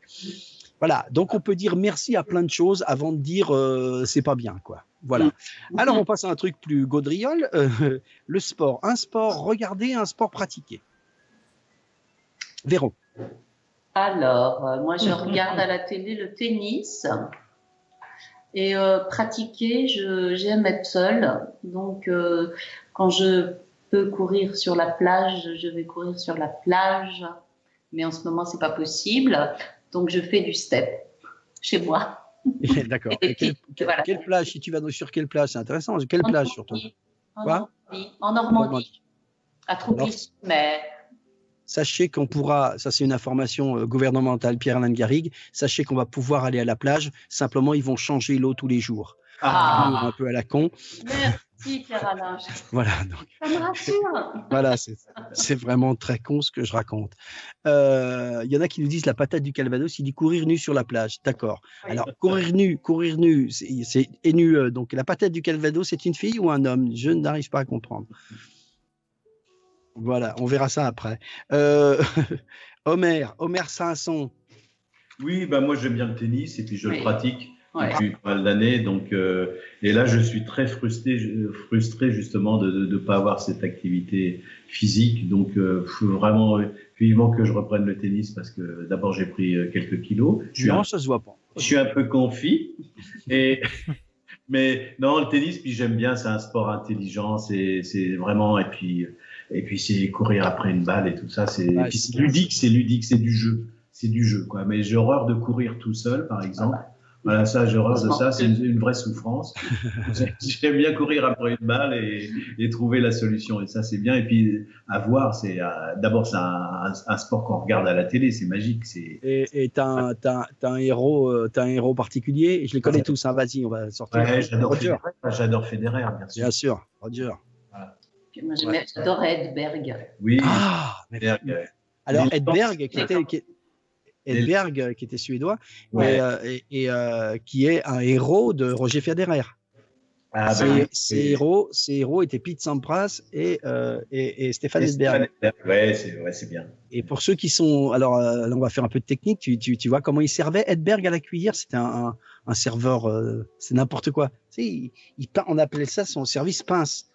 Comme s'il prenait une cuillère. Et personne n'a jamais compris comment il faisait. Donc sa balle partait, était liftée. Tu te rappelles, il était beau à avoir joué. Hein. C'était juste L'élégance même. Ouais. Véro, ou plutôt Marge Simpson, s'il te plaît, au tableau. Oui. Nous aurions une BD préférée, si tu aimes la BD ou pas. Eh bien, écoute, ça me rappelle des souvenirs. J'aimais beaucoup les Guélurons à une époque. Voilà. Le nombre de fois où Gottlieb est cité, là-dedans, c'est juste dingue. Voilà. Ouais, Guéluron, encore une fois, du Gottlieb. Vous avez entendu tout le monde, Frédéric Soutrel en a parlé. Non, c'est surtout François Berland qui nous a parlé. Et non, il y a David Coudizère aussi nous a parlé de Gottlieb. Enfin, tout le monde est fan de Gottlieb, pour ceux qui ne connaissent pas. Qui nous l'a dit aussi, il y avait Nico qui nous a dit que... Nico, bien sûr, Nico nous a dit ça. Tu peux mettre un ou deux dessins de Gottlieb pour que ceux qui ne connaissent pas. Alors, pour ceux qui ne connaissent pas, vous aviez, voilà, comme on nous dit, c'est les dingues au dossier. Ça nous a bercé, quoi.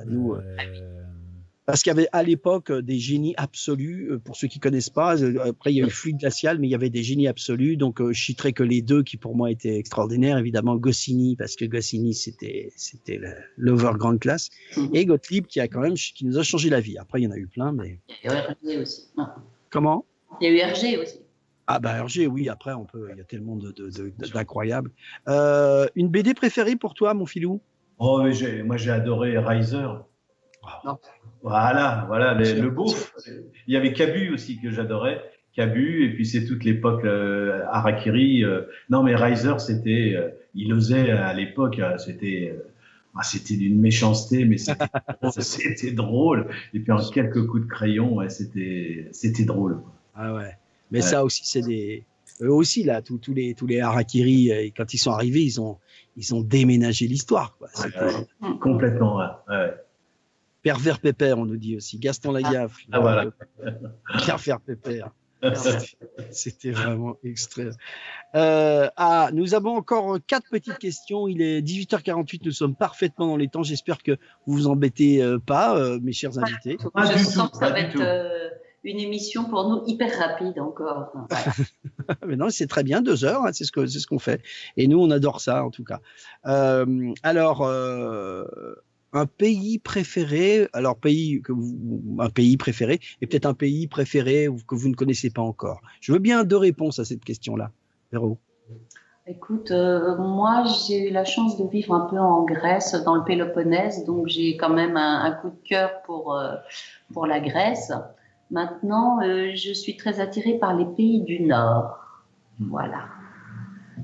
On a fait un séjour en Norvège. J'aimerais aller en Islande. J'aimerais connaître un peu mieux tous ces pays nordiques, en fait. Voir les Je pense fjords. Ouais, voir les fjords. Nous Ouais. avons fait, oui. Ouais, Ah, ça ouais. c'est. Il y a beaucoup. Nous avons eu la chance d'ailleurs de voir des aurores boréales. Ah Donc, yes. c'est vrai que ça fait partie Ouais, c'est magique.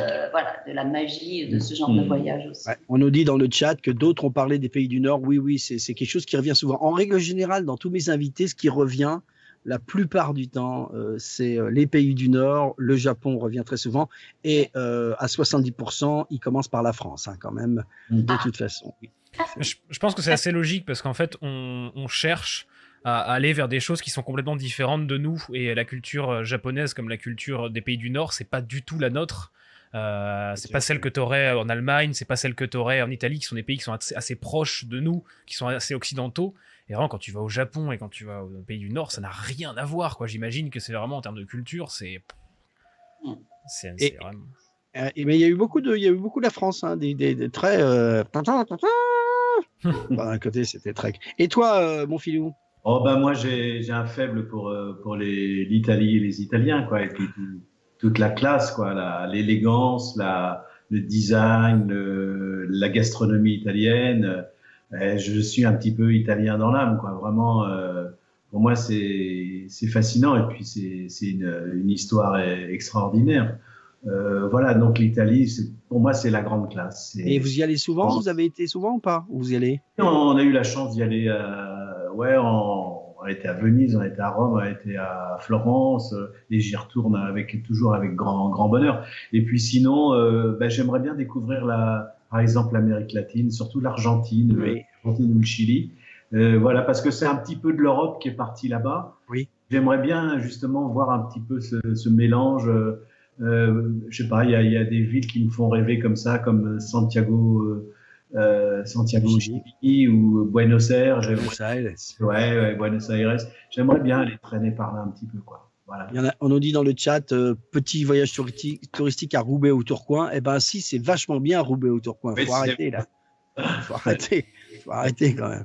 Attends, il y en a même qui nous ont dit pourquoi pas un petit voyage dans le 15e ou 18e. Mais bon, 15e c'est pas pareil, on est d'accord, mais non, à un moment donné, on m'a dit qu'est-ce que tu fais cet après-midi? Je vais en province. Mais tu vas où? Je vais dans le 15e. Et non, c'était Non, et à Lisieux aussi. Ah, Lisieux. Ah, ça. Oui, Lisieux, il y a une basilique qui est impressionnante. D'accord. Il y a un boulanger aussi, comme on dit. Oui. Alors, il nous en reste 3. Un super pouvoir, si vous pouviez avoir un super pouvoir. Marge Simpson à la barre. Eh bien, écoute, si je veux être détective, la téléportation. C'est marrant parce que téléportation, je ne sais pas ce que va dire Philou, mais téléportation et voler, c'est carrément le podium systématique. Ah. Et toi, Philou? Un espion sidéral. Un espion sidéral. Alors, on a un détective et un espion. Donc, la famille. Non, j'adorerais être un espion qui voyage sur les planètes. Mais vraiment, pour aller espionner voilà, toutes ces planètes, tous ces trous noirs, toutes ces choses-là. Et voilà, espionner un petit peu, même un petit voyage très très loin comme ça. Ah ouais, ça me plairait bien aussi. Alors, il dit bien, le gars dit bien espionner, hein, il dit pas voyager. Non, j'espionne, je regarde comment ça se passe chez eux. Les enfants, alors je sais pas si ça vous concerne beaucoup parce que moi je pense que non, mais je vais quand même poser la question. Un youtubeur préféré, mais là. Alors préféré, écoute, déjà je connais peu. Ah, t'en connais quand même. Mais c'est-à-dire que j'ai travaillé avec Cyprien. Ah bah oui, qui sort à chaque fois. Donc je peux dire que ça a été très très agréable et j'ai découvert chez lui une façon de travailler en fait. C'est surtout son écriture qui est, comme il parle, en fait, très, très spontanée. Mm-hmm. Et ce qu'on avait enregistré, justement, c'était... Tiens, on va faire un petit truc comme ça. Ça s'appelait comment? L'épopée temporelle. Oui, les potes sont allés, ouais. Et l'épopée temporelle, voilà, il a travaillé dessus comme il te parle au quotidien. Voilà, on a enregistré un truc. Voilà, je trouvais ça assez étonnant, quoi. Alors, écrit comme un auteur, mais c'est écrit comme celui qui parle, voilà, qui te parle, voilà, comme peut-être tous les youtubeurs, j'en sais rien, qui ont l'habitude d'être au contact direct comme ça avec les gens. Ça m'a assez étonnée, mais impressionnée. Mais encore une fois, je vais te dire, tous les invités qui ont été invités, je leur ai laissé un choix et parfois deux, ont tous dit Cyprien. Tous. Ah bon. Ouais, pratiquement. À part des spécialistes, je sais pas, Conquerax ou il y en a deux qui ont dû dire des trucs très particuliers. Ou David Coulizer, par exemple, il a sorti un américain parce qu'il connaissait pas Cyprien. Mais tous ceux qui connaissent Cyprien, c'est ça que je voulais dire. Le cite systématiquement. Moi, je le connais très peu. Ma fille le connaît peut-être un peu mieux que moi. Je connais plus Squeezie. Mais ce qui est fou, c'est que d'après ce qu'on nous dit, voilà, c'est quelqu'un qui reste droit dans ses bottes, créativement comme humainement. Et ça, je trouve que c'est certainement très important. Et toi, Philou, est-ce que tu aurais une... J'en connais pas beaucoup, mais il y en a un que j'ai rencontré, c'est David Coulizer. Ah, mais David Coulizer qui était notre invité. Voilà. Mais, oui, voilà, on s'est rencontrés, mais c'est vrai que j'en connais pas beaucoup, mais on a bien sympathisé avec David. Et je pense qu'on aura l'occasion peut-être de travailler ensemble. Voilà. C'est quelqu'un qui a été invité il y a 3-4 jours. Pour ceux qui étaient là, c'était David. Alors lui, pour le coup, il a une super écriture aussi. Si vous allez sur sa chaîne YouTube, ça s'appelle Coody Carton. Est-ce que tu as vu ce qu'il fait ou pas du tout? Ah non, mais allez voir. Là, vous allez adorer. Il parodie, puisque c'est un des humoristes et réalisateurs de... Pendant ce temps de confinement, c'est le réalisateur de On n'est pas couché, donc avec Ruquier, et un spécial confinement. Et l'écriture de Coody, elle est dingue. Allez voir, vous allez adorer. C'est du Louis de Funès, quoi. Rythmiquement, il est parfait. Mes amis, je vais pas commencer à chanter. Il est 18h56, mais on est merveilleusement dans les temps, puisqu'on disait qu'il faut pas trop dépasser 2 heures. Eh bien, nous arrivons pratiquement à la dernière question avant de nous quitter, mais on a encore le temps, parce qu'après, il faut se quitter, hein, parce qu'on ne se quitte pas comme ça, hein, évidemment, quoi. On a des petites questions, des petits trucs, voilà. Mais on termine toujours à cette heure-là, parce qu'on termine toujours par... Je suis sûr que dans le chat, ils savent quelles questions j'ai posées. Ah, ils savent très bien. Ouais, ils savent très bien pourquoi. Il est donc 19h, et la question, c'est évidemment plat préféré d'enfance et plat préféré de maintenant. Alors, tu commences ou je commence? Oh, vas-y. Alors, plat préféré d'enfance, quand j'étais malade, ma mère, je lui demandais de me préparer de la purée orange. Et c'était à base de carottes. Carottes, et elle me l'apportait quand j'étais dans mon lit de petite malade, et voilà, c'est un des souvenirs d'enfance que j'ai. Est-ce que c'était la purée de carottes où elle pouvait rajouter un tout petit peu de beurre au milieu ou une pointe de lait? Je pense. Tu vois, ce genre de truc qui sucre un peu, parce que la carotte... Peut-être. Parce que la carotte, elle est sucrée, puis quand tu es malade, tu as quand même un petit peu envie de sucre, quoi. Ça, c'est bien, les mamans, elles sont toutes comme ça. Et plat de maintenant, Véro? Alors je vais te dire, une de mes grandes passions, en fait, quand je ne travaille pas, c'est de m'isoler dans ma cuisine. Waouh, nous sommes invités, j'espère. De faire, de préparer de A jusqu'à Z un repas. Alors, je peux aller jusqu'à 20 personnes. Enfin, je faisais ça avant le confinement.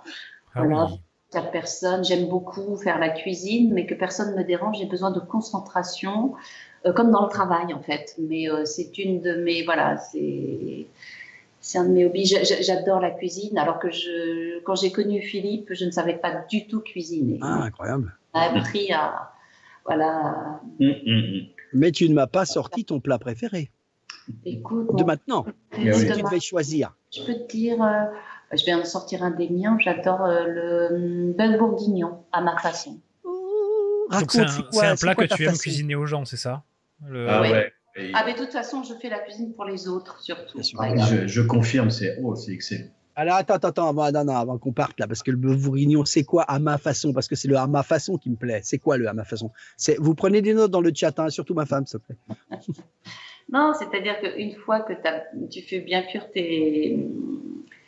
ta viande avec macéré. Oui, bien sûr, mais Bien sûr. cuit tout ça. Comme je ne rajoute pas de farine ou que ce soit dans les sauces ou pour faire plus que ce soit plus onctueux, Ouais. je prends une partie des légumes avec que je mixe. En fait, et après, je remets dans le plat directement.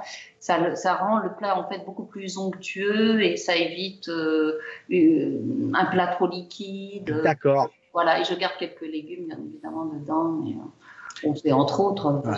Alors, est-ce que il y a toujours des notes personnelles dans les plats. ouais. Est-ce que c'est une hérésie ce que faisait ma maman dans le bœuf bourguignon? Elle rajoutait une pointe de chocolat. Non, tu peux. Non, Moi, c'est je ne vrai. le fais pas, mais les grands cuisiniers le font. Et je pense que c'est une très bonne. Tu vois ce côté. Absolument. Mais tu as raison qu'il faisait, enfin, je sais pas comment on dit pas macérer, on dit, on laisse le plat mijoter, c'est ça, mais le laisser, c'était le plus petit feu du monde, quelque part, et c'était vraiment la mijotation, je dirais. C'est meilleur le lendemain, d'ailleurs, en général. Oui, c'est bien le lendemain. Eh ben, super. Plat d'enfance de Homer Simpson. Les frites à la végétaline. Non, c'est bien ça. Les frites de ma maman dans sa friteuse à elle, une casserole en fer, là, voilà, et puis avec le petit panier, et elle mettait des pains de végétaline, donc la cuisson à froid. Et je fais toujours les frites comme ça maintenant. Et pour moi, c'est les meilleures frites parce qu'elles ont un petit goût légèrement coco. Bien comme idée, ça. Ouais, frites à la végétaline. Et puis en plus, elles grillent bien. C'est vraiment parfait. Elles sont moelleuses, pas sèches du tout. Alors, Et tu fais 2 bains ou pas? Parce que maman faisait 2 bains. Alors, un seul bain. Moi, je Un fais seul bain, tu fais toi. démarrer à froid. Regardez, tous les Tu démarres sur tes pains de végétaline, tu démarres à froid, tu coupes toutes tes frites. Et non, un seul bain jusqu'à temps qu'elle devienne. Attends, explique-moi comment ça tu démarres à froid, je comprends pas. Ben, c'est-à-dire ta végétaline, tu mets tes pains de végétaline, ou alors tu peux t'en servir plusieurs fois. Donc ta végétaline, elle est figée. D'accord. Donc tu mets t'as coupé tes frites, tu mets ton panier dessus et tu mets le feu. Ouais. Tu allumes, et tout ça, ça fond. Et après, ça finit par cuire. Alors il faut en général 40 minutes. Mais c'est une fois qu'elles sont bien dorées, c'est une merveille. Allez, c'est ça. Et s'il vous plaît, dans le chat, dites-nous que vous avez faim. Bah, je pense que déjà, ils sont pas Je ne des sais dingues. même pas ce que c'est que de la végétaline. Je ne Ah sais bah pas. voilà. Alors, explique ce que c'est que la végétaline. La végétaline, c'est de l'huile. Enfin, c'est de l'huile de. Ouais, c'est peut-être de l'huile de palme, j'en sais rien. Mais il va y en avoir peut-être un peu, mais c'est surtout un goût de noix de coco un petit peu. Ouais. Voilà. Alors c'est dur, c'est un espèce de Oui, truc. c'est un pain, c'est Un vraiment pain. un pain. D'accord. Et puis ça fond, voilà. Ah ouais, on nous dit à l'époque qu'il y avait des pubs pour la végétaline. Bah ouais, Voilà, c'était l'époque où on faisait de la pub pour la végétaline. Ouais. Et alors, on nous dit dans le chat que tout le monde a faim, hein, c'est net et clair. Et on nous dit un truc très mignon, on nous dit, oh, Véro qui le regarde avec amour. C'est vrai que Je pense qu'elle regarde son mari avec amour, ce qui est tout à fait normal, mais elle regarde surtout le créateur des frites. Donc ça c'était pour et donc dernier c'est toi qui tombe sur la dernière explication. Avant, on va peut-être prendre 2-3 questions après, mais et plat de maintenant. Bon ben, le côté italien, j'adore les pâtes à la truffe, quoi. Avec la truffe. Mais un petit truc dessus, on va pas mettre des donuts, hein. Des pâtes bien al dente, bien voilà. C'est simple et c'est bon, mais il faut trouver. Il y a des bonnes choses. C'est tout simple. Ouais. Bon, à la truffe, je vous dis tout de suite. Hein, normalement, la pâte, c'est 1,50 €. La pâte à la truffe, c'est 2600 €. Hein. Oui, mais c'est ça. Faut pas prendre celle-là. Mais il y a des sauces à la truffe en fait, avec le goût de truffe, quoi. Ouais. Bon, ben voilà, ça le fait bien. Hein. Bon, ben super. Les enfants, merci pour l'instant. On vient de terminer donc le Love Affair. J'espère que vous avez découvert nos invités avec bonheur, plaisir, tendresse, amour, etc., etc. Est-ce qu'il y a 2-3 questions un petit peu particulières avant qu'on se quitte, mon cher Mathieu? N'hésitez pas, c'est le moment. Alors pour l'instant, il n'y en a pas, mais n'hésitez pas si vous avez des questions. Non, mais ils ont posé plein de questions partout et on a répondu. En tout cas, il y a beaucoup de merci, il y a beaucoup d'amour, de cœur, il y a beaucoup. On n'est pas encore parti, hein. Dans 2 minutes, on est parti, mais essayez pas de fuir. Hein. Il met quoi sur le fromage, sur les pâtes? Du parmesan ou du pecorino? Alors, ça dépend de cacio et pepe. Ou oui, alors il y a une autre recette que j'adore aussi, c'est cacio pepe. Cacio pepe. Poivre. C'est des grains de poivre Poivre avec du fromage, c'est du pecorino. Voilà, sinon, mais c'est plutôt Ouais. parmesan. Hein, Ouais, oui. parmesan. Donc il y a plein de questions, mais on va pas toutes les faire. Est-ce que vous avez toujours des contacts avec Jenny Girard? Mais on va pas rentrer dans le doublage et tout ça. Non, aucun. Voilà. Shadow Lady, après autant. Attends, là, ça va trop vite. Bon, je peux plus. Bon, voilà, je te laisse gérer parce que là, ça va trop vite, il y a trop de trucs. Voilà. Ouais. Est-ce que vous éprouvez parfois une certaine lassitude vis-à-vis des Simpsons ou du fait qu'on vous associe parfois ou souvent aux personnages que vous incarnez? Alors, pas du tout. Il n'y a jamais eu de lassitude. À chaque fois qu'on retrouve nos personnages, c'est toujours avec plaisir et c'est une vraie récréation. Et puis surtout, c'est que les Simpsons, en fait, ça représente 10 jours d'enregistrement pour une saison, étalée sur 6 mois. Ouais. Donc, et puis, c'est l'occasion pour nous de travailler ensemble parce qu'on travaille pratiquement jamais ensemble. Donc, c'est l'occasion de se retrouver. Sauf les prochaines fois. Et puis de retrouver l'équipe, quoi. Vraiment, on se connaît depuis 30 ans. C'est vraiment des retrouvailles. Et donc, il n'y a jamais de lassitude. Alors, on nous demande souvent de faire des voix, etc., parce que ça fait partie du jeu. Donc, mais c'est toujours des moments de plaisir. Il n'y a jamais d'agressivité. Il y a jamais. C'est toujours que de la gentillesse, que de l'amour. Et puis, on fait partie des souvenirs d'enfance de nombreuses familles. Donc, il y a toujours un immense respect. Et puis ça fait rire. Donc voilà. C'est des petits moments de bonheur. On fait partie on rentre dans l'intimité des gens, en fait. On fait partie de leur famille et tout. Ils nous prennent toujours avec affection, encore une fois, comme on en parlait au début. C'est magique. C'est vrai qu'il y a un côté magique, quoi. C'est comme le guignol de notre enfance. Voilà, c'est des souvenirs comme ça. Bon, les enfants, écoutez, c'est une belle conclusion. Tous les mots ont été importants, on vient d'être dit, on a eu le mot magie, on a eu enfance, on a eu tendresse, on a eu amour, on a eu partage. Voilà, et ça représente bien mes invités du jour qui sont vraiment des gens extraordinaires. Vous avez dit aussi que on les a découverts encore un peu sous un jour un tout petit peu plus intime, je dirais personnel, c'est ça qui est important. Et voilà, donc on va vous laisser, on vous aime tous. On veut plein de cœurs, allez-y, parce qu'il y a du monde qui était là. Ça commence déjà les cœurs là, bam. Les cœurs, c'est énorme. Merci beaucoup Véronique et Philippe, merci à eux, merci. Voilà, Buffalo, il y a plein de cœurs. Alors, vous voyez pas, mais il y a un mini badge, il y a un mini PADG avec des cœurs comme ça qui est partout. Donc voilà, je voulais vous dire que avant qu'on se quitte, je vous dis un petit peu l'agenda et après on va se quitter avec nos amis.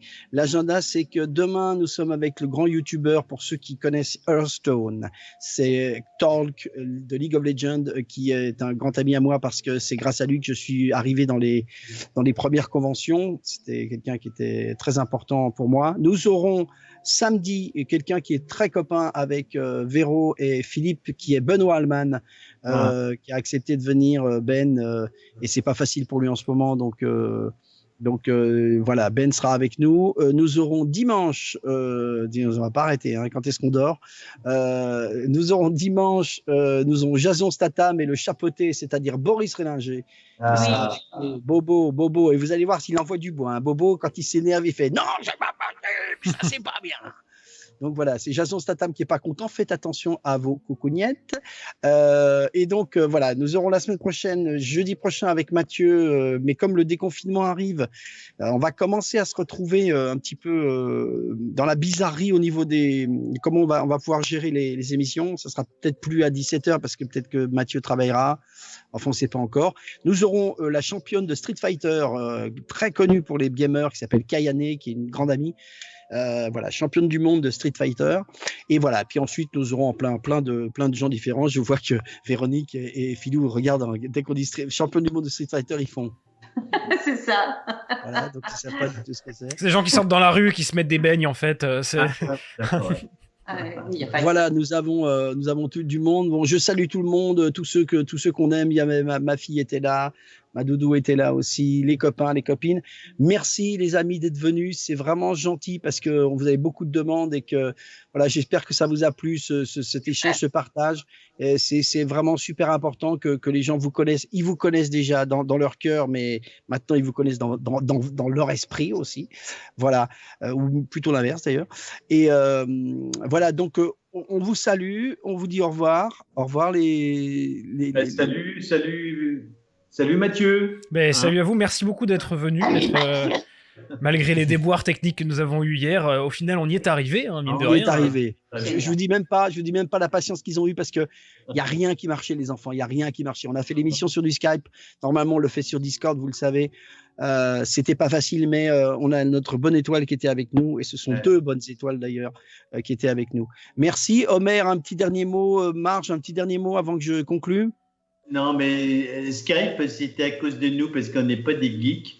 Et pour moi, il suffit que je mette pas le bon fil au bon endroit et ça merde. Quoi. Bon, on est très content d'être avec vous sur Skype, et puis à bientôt. Et moi, je vous embrasse. Super. Eh bien, on vous quitte tous et n'oubliez pas, c'est ce que je dis toujours, aimez ce que vous aimez et essayez d'aimer ce que vous détestez. Bye bye. Bonne soirée tout le monde et à demain pour de nouvelles aventures. Salutations.